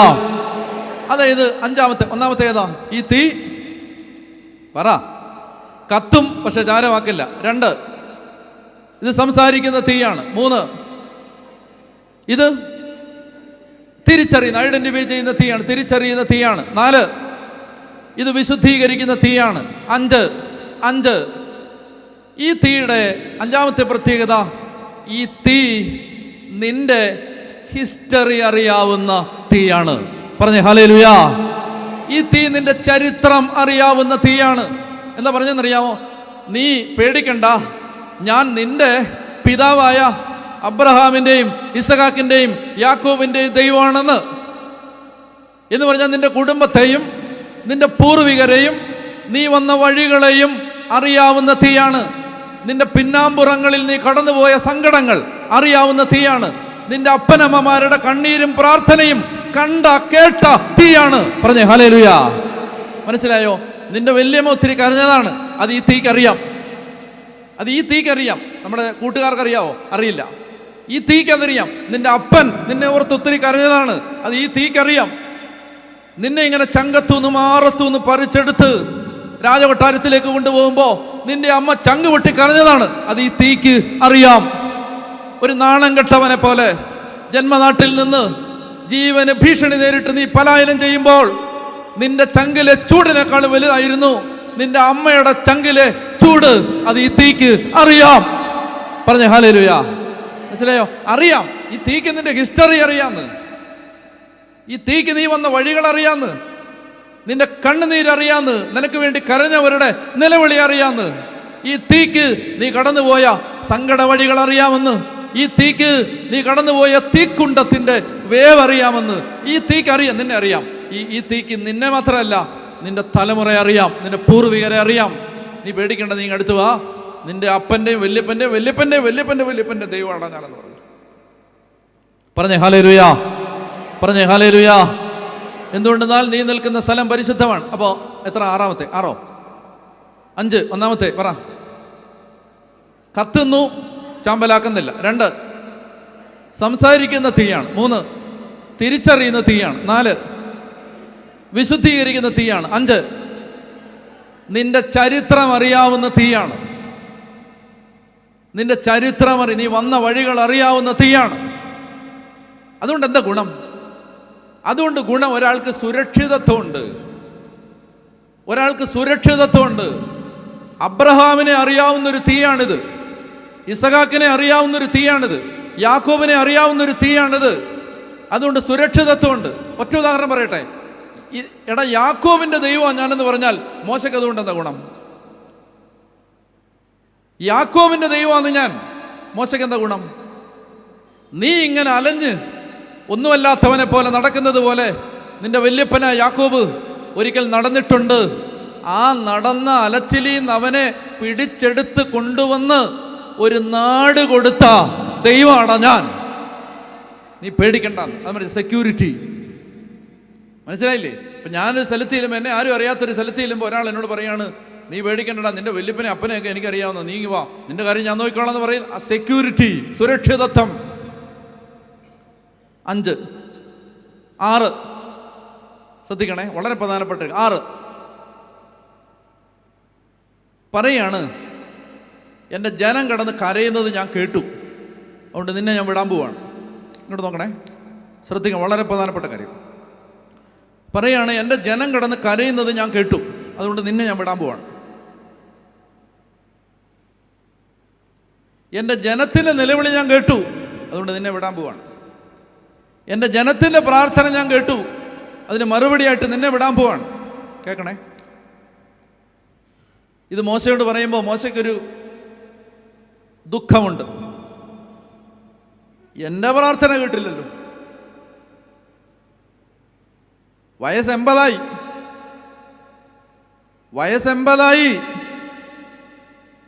എന്നെക്കുറിച്ച് പറയപ്പെട്ട ദൂതുകൾക്ക് കണക്കില്ല. എന്നെക്കുറിച്ച് പറയപ്പെട്ട കൗൺസിലിങ്ങിനൊക്കെ പോയിരുന്നപ്പോൾ, നീ അനുഗ്രഹവും, നിന്നെ കർത്താവ് ഉയർത്തും, നീ ഒരു ബ്ലെസ്സിങ് ആവും എന്നൊക്കെ എന്തോരം കൗൺസിലേഴ്സ് പറഞ്ഞാണ്. എന്നെക്കുറിച്ച് പറയപ്പെട്ട ദൂതുകൾക്ക് കയ്യും കണക്കുമില്ല. മോശ പറയുകയാണ്, അമ്മ പറഞ്ഞു കൊടുത്തിട്ടുണ്ട്, മോനെ ഈ കൊട്ടാരത്തിൽ വളർത്തുമ്പോൾ മോനെ നീ പേടിക്കണ്ട, ഈജിപ്തിലെ കൊട്ടാരത്തിലെ ഈജിപ്തിലെ രാജകുമാരനായിട്ട് വളർന്നെങ്കിലും ഇസ്രായേലിന്റെ ദൈവം നിന്നെ വലിയവനാക്കാനാണ്. അതുകൊണ്ടാണ് നിന്നെ മാത്രം സേവ് ചെയ്തത്. അമ്മ പറഞ്ഞു കൊടുത്ത പ്രത്യാശയുടെ 1000കണക്കിന് ദൈവിക സന്ദേശങ്ങൾ എന്നെക്കുറിച്ച് ദൈവം പറഞ്ഞത് എൻ്റെ അകത്ത് കിടപ്പുണ്ട്. പക്ഷെ എൻ്റെ പ്രാർത്ഥന ഒന്നും നടന്നിട്ടില്ല. അപ്പനെ അമ്മയും കാണാൻ പറ്റിയിട്ടില്ല, സഹോദരങ്ങളെ കാണാൻ പറ്റിയിട്ടില്ല, ജന്മനാട്ടിലേക്ക് തിരിച്ചു പോകാൻ പറ്റിയിട്ടില്ല, വീട് എവിടാണെന്ന് പോലും അറിയാൻ പറ്റില്ല. ഇവിടെ ഞാനിങ്ങനെ ഈ അന്യനാട്ടിലെ മരുഭൂമിയിൽ ഈ ആടിനെ മേയിച്ച് ഇങ്ങനെ നടക്കുകയാണ്. ഞാൻ ഒരിടത്ത് എത്തിയിട്ടില്ല. എൻ്റെ പ്രാർത്ഥന കേട്ടില്ലല്ലോ. അവരുടെ പ്രാർത്ഥന കേട്ടെന്ന് നിനക്ക് മനസ്സിലാവുന്നോ? നിന്റെ ജനത്തിൻ്റെ പ്രാർത്ഥന ഞാൻ കേട്ടിട്ട് നിന്നെ വിടാൻ പോവാന്ന്. എൻ്റെ പ്രാർത്ഥന കേട്ടില്ലല്ലോ എന്ന്.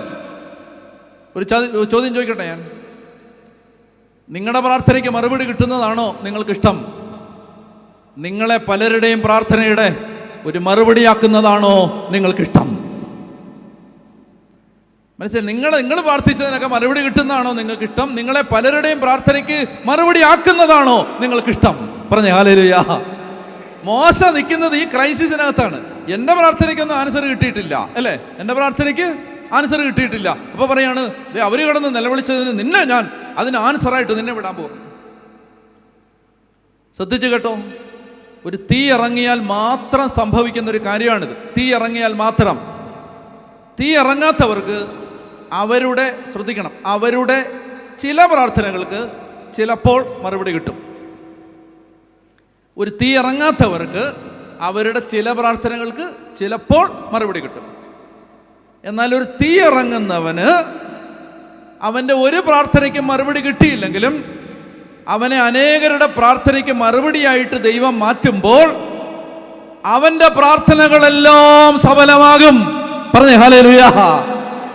മനസ്സിലാകുന്നുണ്ടോ? അതായത് ഇപ്പോൾ ഞങ്ങൾ സുവിശേഷം പ്രസംഗിക്കുന്നു. ഇപ്പോൾ ജോൺ പോൾ ഇരിപ്പുണ്ട്, ഞാനുണ്ട്, ആദർശനുണ്ട്, മാത്യു അച്ഛനുണ്ട്, പോൾസൺ ബ്രദറുണ്ട്, പിന്നെ കുറേ പേര് മധ്യസ്ഥം പ്രാർത്ഥിക്കുന്നുണ്ട് അവിടെ ഇരുന്ന്. അപ്പോൾ ഇങ്ങനെ ഞങ്ങളിത് 10, 15, 16 പേരുണ്ട്. 16 പേര് ഇന്ന് ഈ വൈകുന്നേരം നിങ്ങളോട് സുവിശേഷം പറയാൻ വന്നിരിക്കും. 16 പേര്. അപ്പോൾ 16 പേര് ഞങ്ങൾ വന്നിരിക്കുന്നത് എന്തിനാണ്? ഞങ്ങളുടെ പ്രാർത്ഥനയ്ക്ക് മറുപടി വാങ്ങിക്കാൻ വന്നതല്ല. ആണോ? അല്ല. ഞങ്ങളുടെ പ്രാർത്ഥനയ്ക്ക് മറുപടി വാങ്ങാൻ വന്നതല്ല. ഞങ്ങൾക്ക് പ്രാർത്ഥന ഇല്ലാതാനും ഇവിടോട്ട് വരുമ്പോൾ ഞങ്ങൾക്കൊരു പ്രാർത്ഥന, നിങ്ങൾക്ക് അനുഗ്രഹം കിട്ടണമെന്നുള്ള പ്രാർത്ഥന, ഞങ്ങൾക്ക് വേണ്ടി പ്രാർത്ഥനയൊന്നുമില്ല. എന്നാൽ ശ്രദ്ധിച്ചോണം, എന്നാൽ ആരുടെയെങ്കിലും പ്രാർത്ഥനകൾക്ക് മറുപടിയായി ദൈവം നിങ്ങളെ മാറ്റുമ്പോൾ നിങ്ങൾക്ക് വേണ്ടി ഒന്നും പിന്നെ പ്രാർത്ഥിക്കേണ്ടി വരുന്നില്ല. പറഞ്ഞേ ഹല്ലേലൂയ.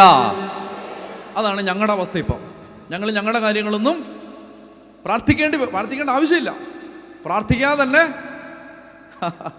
അതൊക്കെ നടന്നുകൊണ്ടിരിക്കുകയാണ്. ഞങ്ങളുടെ കാര്യമൊന്നും പറയുന്നില്ല. എന്താ പറയുന്നത്? ഞങ്ങളുടെ കാര്യമൊക്കെ ഞങ്ങൾ എന്നാ പറയുന്നത്? ഒന്നും പറയുന്നില്ലെന്ന്. ഞങ്ങൾ പ്രാർത്ഥിക്കുന്ന മുഴുവൻ ഈ ആളുകൾക്ക് വേണ്ടിയിട്ടാണ്. അപ്പോൾ ഈ ഞങ്ങൾ മറ്റൊരാളുടെ പ്രാർത്ഥനയ്ക്ക് മറുപടിയായി മാറുമ്പോൾ പിന്നെ ഞങ്ങൾക്ക് ഞങ്ങളുടെ ആവശ്യങ്ങൾ പ്രാർത്ഥിക്കേണ്ടതില്ലാത്തൊരവസ്ഥ വരുന്നു. ആവശ്യങ്ങളിലെല്ലാം ദൈവം വേഗം ഇടപെടുന്നു. പറഞ്ഞേ ഹല്ലേലൂയ.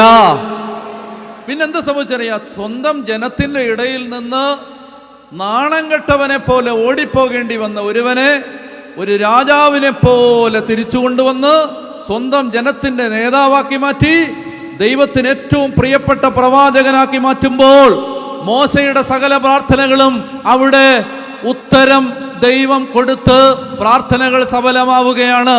ഞാൻ നിങ്ങളെ വിളിക്കുകയാണ്, നിങ്ങൾക്കൊരു സാധാരണക്കാരനായി നിങ്ങളുടെ പ്രാർത്ഥനകൾ ചൊല്ലി നിങ്ങൾക്ക് വേണ്ടി പ്രാർത്ഥിച്ച് നിങ്ങൾക്ക് ജീവിക്കാം.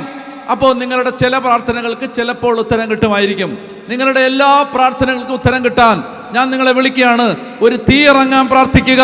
അപ്പോൾ ദൈവം നിങ്ങളുടെ ജീവിതത്തെ മറ്റനേകം പേരുടെ പ്രാർത്ഥനയുടെ മറുപടിയാക്കി മാറ്റും. ഹല്ലേലൂയ. മറ്റനേകം പേരുടെ പ്രാർത്ഥനയുടെ മറുപടിയായി നമ്മുടെ ജീവിതം മാറും. അങ്ങനെ വരുമ്പോഴേക്കും പിന്നെ മോശയ്ക്ക് പിന്നെ പ്രാർത്ഥിക്കാനൊന്നുമില്ല. എല്ലാം മോശയ്ക്ക് വേണ്ടതെല്ലാം ദൈവം കൊടുത്തുകൊണ്ടിരിക്കുകയല്ലേ. മോശയെ കുറ്റം പറയാൻ പോലും സമ്മതിക്കത്തില്ല ദൈവം. മോശയെ പെങ്ങള് വെച്ച് കുറ്റം പറഞ്ഞു. ഒരു ദിവസം പെങ്ങള് മിരിയാം, അവളാണ് ഈ മറ്റേ പേടകം പോകുമ്പോൾ ഇങ്ങനെ പാത്ത് നിന്ന് നോക്കി അമ്മയെ വിളിച്ചുകൊണ്ട് വന്ന് അങ്ങനെ ഒത്തിരി ഉപകാരം ചെയ്തിട്ടുള്ള പെങ്ങളാ. എന്നാലും പെങ്ങൾക്ക് ഈ ആങ്ങള അങ്ങ് വലുതായി കഴിഞ്ഞപ്പോഴത്തേനൊരു ചെറിയ കുശുമ്പ്. മറിയാമ്മച്ചി പറ, കുശുമ്പ്. അപ്പോൾ ഈ പിന്നെ ആങ്ങളെ അങ്ങ് വലുതായപ്പോഴേക്കും പെങ്ങൾക്ക് കുശുമ്പ്. അപ്പോൾ പെങ്ങള് പിന്നെ അയൽവക്കക്കാരെല്ലാം കൂടിയ സമയത്ത് പറഞ്ഞു, പിന്നെ മോശയോട് മാത്രമേ ദൈവം സംസാരിക്കുന്നുള്ളൂ, നമ്മളോടെല്ലാം സംസാരിക്കുന്നുണ്ട്, എന്നോടാണ് ഞങ്ങൾ വീട്ടിൽ ആദ്യം സംസാരിച്ചത് എന്നൊക്കെ പറഞ്ഞിട്ട് മോശയുടെ കുറ്റം പറഞ്ഞതിൻ്റെ പേരിൽ പിറ്റേ ദിവസം തന്നെ കുഷ്ഠം പിടിച്ചു. നിങ്ങളൊന്ന് ആലോചിച്ച് നോക്ക്. മോശ പറയാണ്, ദൈവമേ അങ്ങനെ ചെയ്യും, എൻ്റെ പെങ്ങളാണ് ദൈവമേ ഒന്നും ചെയ്യല്ലേന്ന് മോശ പറഞ്ഞിട്ട് പോലും പറയണം അവൾ 2 ദിവസം കുഷ്ഠം പിടിച്ച് കിടക്കട്ടെന്ന് പറയും. നിങ്ങളൊന്ന് ആലോചിച്ച് നോക്ക്. നിങ്ങൾ ദൈവത്തിന് വേണ്ടി അനേകരുടെ പ്രാർത്ഥനയ്ക്ക് ഒരു മറുപടിയായി മാറിയാൽ നിങ്ങളെ കുറ്റം പറയാൻ പോലും അനുവദിക്കാതെ ദൈവം കാവൽ നിൽക്കും. പറഞ്ഞേ ഹല്ലേലൂയ. മനസ്സിലായി? നിലവാരം മാറി എന്നാണ് ഞാൻ പറയുന്നത്. നിലവാരം, അന്തസ്സ് മാറി, സ്റ്റാറ്റസ് മാറി, പദവി മാറി, പ്രിവിലേജ് മാറി. ദൈവം നിങ്ങളെ വേറൊരു നിലവാരത്തിലേക്ക് കൊണ്ടുവന്നു. ഞാൻ കൂടുതൽ ദൈവം അനുവദിച്ചാൽ നാളെ പറയാം. മനസ്സിലാക്കുക. അപ്പോൾ ഒന്നാമതായിട്ട് ഇപ്പോൾ പ്രാർത്ഥിക്കുകയാണ്. എന്താണ്? ദൈവമേ ഒരു തീ ഇറങ്ങണം. ലൂക്കാ 12:49 ഭൂമിയിൽ തീയിടാനാണ് ഞാൻ വന്നത്. ഞാൻ നിങ്ങളോട് പറയുകയാണ്, ഒരു കുടുംബം സംതൃപ്തമായി മാറുന്നത് ദൈവത്തിൻ്റെ തീ ഇറങ്ങുമ്പോഴാണ്. ദൈവത്തിൻ്റെ പരിശുദ്ധാത്മാവ്. ആരാണ് ഈ അഗ്നി? പരിശുദ്ധാത്മാവ്. അഗ്നിജ്വാലകൾ പോലെയുള്ള നാവുകൾ തങ്ങൾ ഓരോരുത്തരുടെ മേലും വന്ന് നിൽക്കുന്നത് അവർ കണ്ടു. അഗ്നിജ്വാലകൾ പരിശുദ്ധാത്മാവാണ്. അതുകൊണ്ട് ഈ അഗ്നി നമ്മളിൽ വെളിപ്പെടണമേ. താവ് ഈ തീ എന്നിൽ വെളിപ്പെടണം, ഈ അഗ്നി എന്നിൽ ആളിക്കത്തണമേ. അത് ആഗ്രഹിക്കാം. നമുക്ക് എഴുന്നേറ്റ് നിൽക്കാം. ദൈവമേ ഈ അഗ്നി എൻ്റെ ജീവിതത്തിൽ ആളിക്കത്താൻ ഒരു അഭിഷേകമാക്കി എന്നെ മാറ്റണമേ. എൻ്റെ കുടുംബത്തിൽ ഈ അഗ്നി ആളിക്കത്തണമേ. എനിക്ക് ഒരു ഉണർവുള്ള ജീവിതം തരണം. ഇപ്പോൾ നമ്മൾ ആദ്യം പാടിയില്ലേ, ഉണർത്തണമേ എന്നെ ഉണർത്തണമേ. അതായത് ഒരു ഉണർവുള്ള ജീവിതം, ഒരു തീക്ഷ്ണതയുള്ള ജീവിതം. ദേവാലയത്തിൽ ഉണർവോടെ, പ്രാർത്ഥനകളിൽ ഉണർവോടെ, ജോലിയിൽ ഉണർവോടെ, ജീവിത മേഖലകളിൽ ഉണർവോടെ, കുടുംബത്തിൽ ഉണർവോടെ, സ്കൂളിൽ ഉണർവോടെ, നമ്മുടെ എവിടെ ചെന്ന് എല്ലാം വലിയൊരു ഉണർവോടെ. അതായത് ഉണർവെന്ന് പറഞ്ഞാൽ എന്തെന്നറിയാമോ? ഇങ്ങനെ വെറുതെ സ്പ്രിങ്ങെ ചാടി ചാടി നിൽക്കുന്നതല്ല, മറിച്ച് നിങ്ങൾ എവിടെ ചെന്നാലും നിങ്ങളൊരു അനുഗ്രഹമായിട്ട് മാറുക. നിങ്ങൾ എവിടെ ചെന്നാലും അനേകരുടെ പ്രാർത്ഥനയ്ക്ക് മറുപടിയായിട്ട് മാറുക. നിങ്ങൾ എവിടെ ചെന്നാലും ആളുകൾക്കൊരു ബ്ലെസ്സിങ് ആവുകയാണ്. എവിടെ ചെന്നാലും നിങ്ങളുടെ ജീവിതം ആളുകൾക്കൊരു കൃപയായിട്ട് മാറുക. ഇതാണ് ഉണർവ്. പറഞ്ഞേ ഹല്ലേലൂയ. ഈ ഉണർവിൻ്റെ തീ നമ്മുടെ മേൽ ഇറങ്ങാൻ ആഗ്രഹിക്കണം. നമ്മൾ ജീവിച്ചിരിക്കുമ്പോൾ തന്നെ ഒരു അനുഗ്രഹമായിട്ട് മാറണം. കർത്താവ് അനേകരുടെ കണ്ണീര് തുടയ്ക്കാൻ നമ്മളെ എടുത്ത് ഉപയോഗിക്കണം. അപ്പോൾ ജീവിതം ഒരു അനുഗ്രഹമായിട്ട് മാറണം. കുടുംബത്തിന് പോലും വേണ്ടാത്തവനായിട്ട് മാറുന്നതിന് പകരം ദേശം മുഴുവൻ അനുഗ്രഹമായിട്ട് മാറണം. പറഞ്ഞേ ഹല്ലേലൂയ. പറഞ്ഞേ ഹല്ലേലൂയ. അതുകൊണ്ട് ആഗ്രഹിക്കാം, കർത്താവേ എന്നെ ഒരു അഗ്നിയാക്കി മാറ്റണമേ. ഏറ്റുചൊല്ലിക്ക്, ദൈവമേ ദൈവമേ എന്നെ അനുഗ്രഹിച്ച് എന്റെ അതിരുകൾ വിസ്തൃതമാക്കണമേ. എന്റെ അതിരുകൾ വിസ്തൃതമാക്കണമേ. അങ്ങയുടെ കരം എന്നോട് കൂടെ ഇരിക്കുകയും അങ്ങയുടെ കരം എന്നോട് കൂടെ ഇരിക്കുകയും വിപത്തുകളിൽ നിന്ന് എന്നെ കാത്തുകൊള്ളുകയും ചെയ്യണമേ. വിപത്തുകളിൽ നിന്ന് എന്നെ കാത്തുകൊള്ളുകയും ചെയ്യണമേ. കർത്താവായ യേശുവേ, കർത്താവായ യേശുവേ, അഗ്നിയാലും ആത്മാവിനാലും അഗ്നിയാലും അല്പനാലും എന്നെ സ്നാനം ചെയ്യണമേ. സ്നാനം ചെയ്യണമേ. കർത്താവായ യേശുവേ, കർത്താവായ യേശുവേ, അഗ്നിയാൽ എന്നെ അഭിഷേകം ചെയ്യണമേ. അഗ്നിയാൽ എന്നെ അഭിഷേകം ചെയ്യണമേ. എന്നിൽ ഒരു അഗ്നി നിറയണമേ. അഗ്നി നിറയണമേ. എന്നിൽ ഒരു അഗ്നി ആളിക്കത്തണമേ. അഗ്നി ആളിക്കത്തണമേ. എന്നെ ഒരു തീയാക്കി മാറ്റണമേ. തീയാക്കി മാറ്റണമേ. ഹല്ലേലൂയ. ഹല്ലേലൂയ. ഹല്ലേലൂയ. ഹല്ലേലൂയ. ഹല്ലേലൂയ. ഹല്ലേലൂയ. ഹല്ലേലൂയ. ഹല്ലേലൂയ. എന്നെ ഒരു തീയാക്കി മാറ്റണമേ. തീയാക്കി മാറ്റണമേ. ഹല്ലേലൂയ. ഹല്ലേലൂയ. ഹല്ലേലൂയ. ഹല്ലേലൂയ.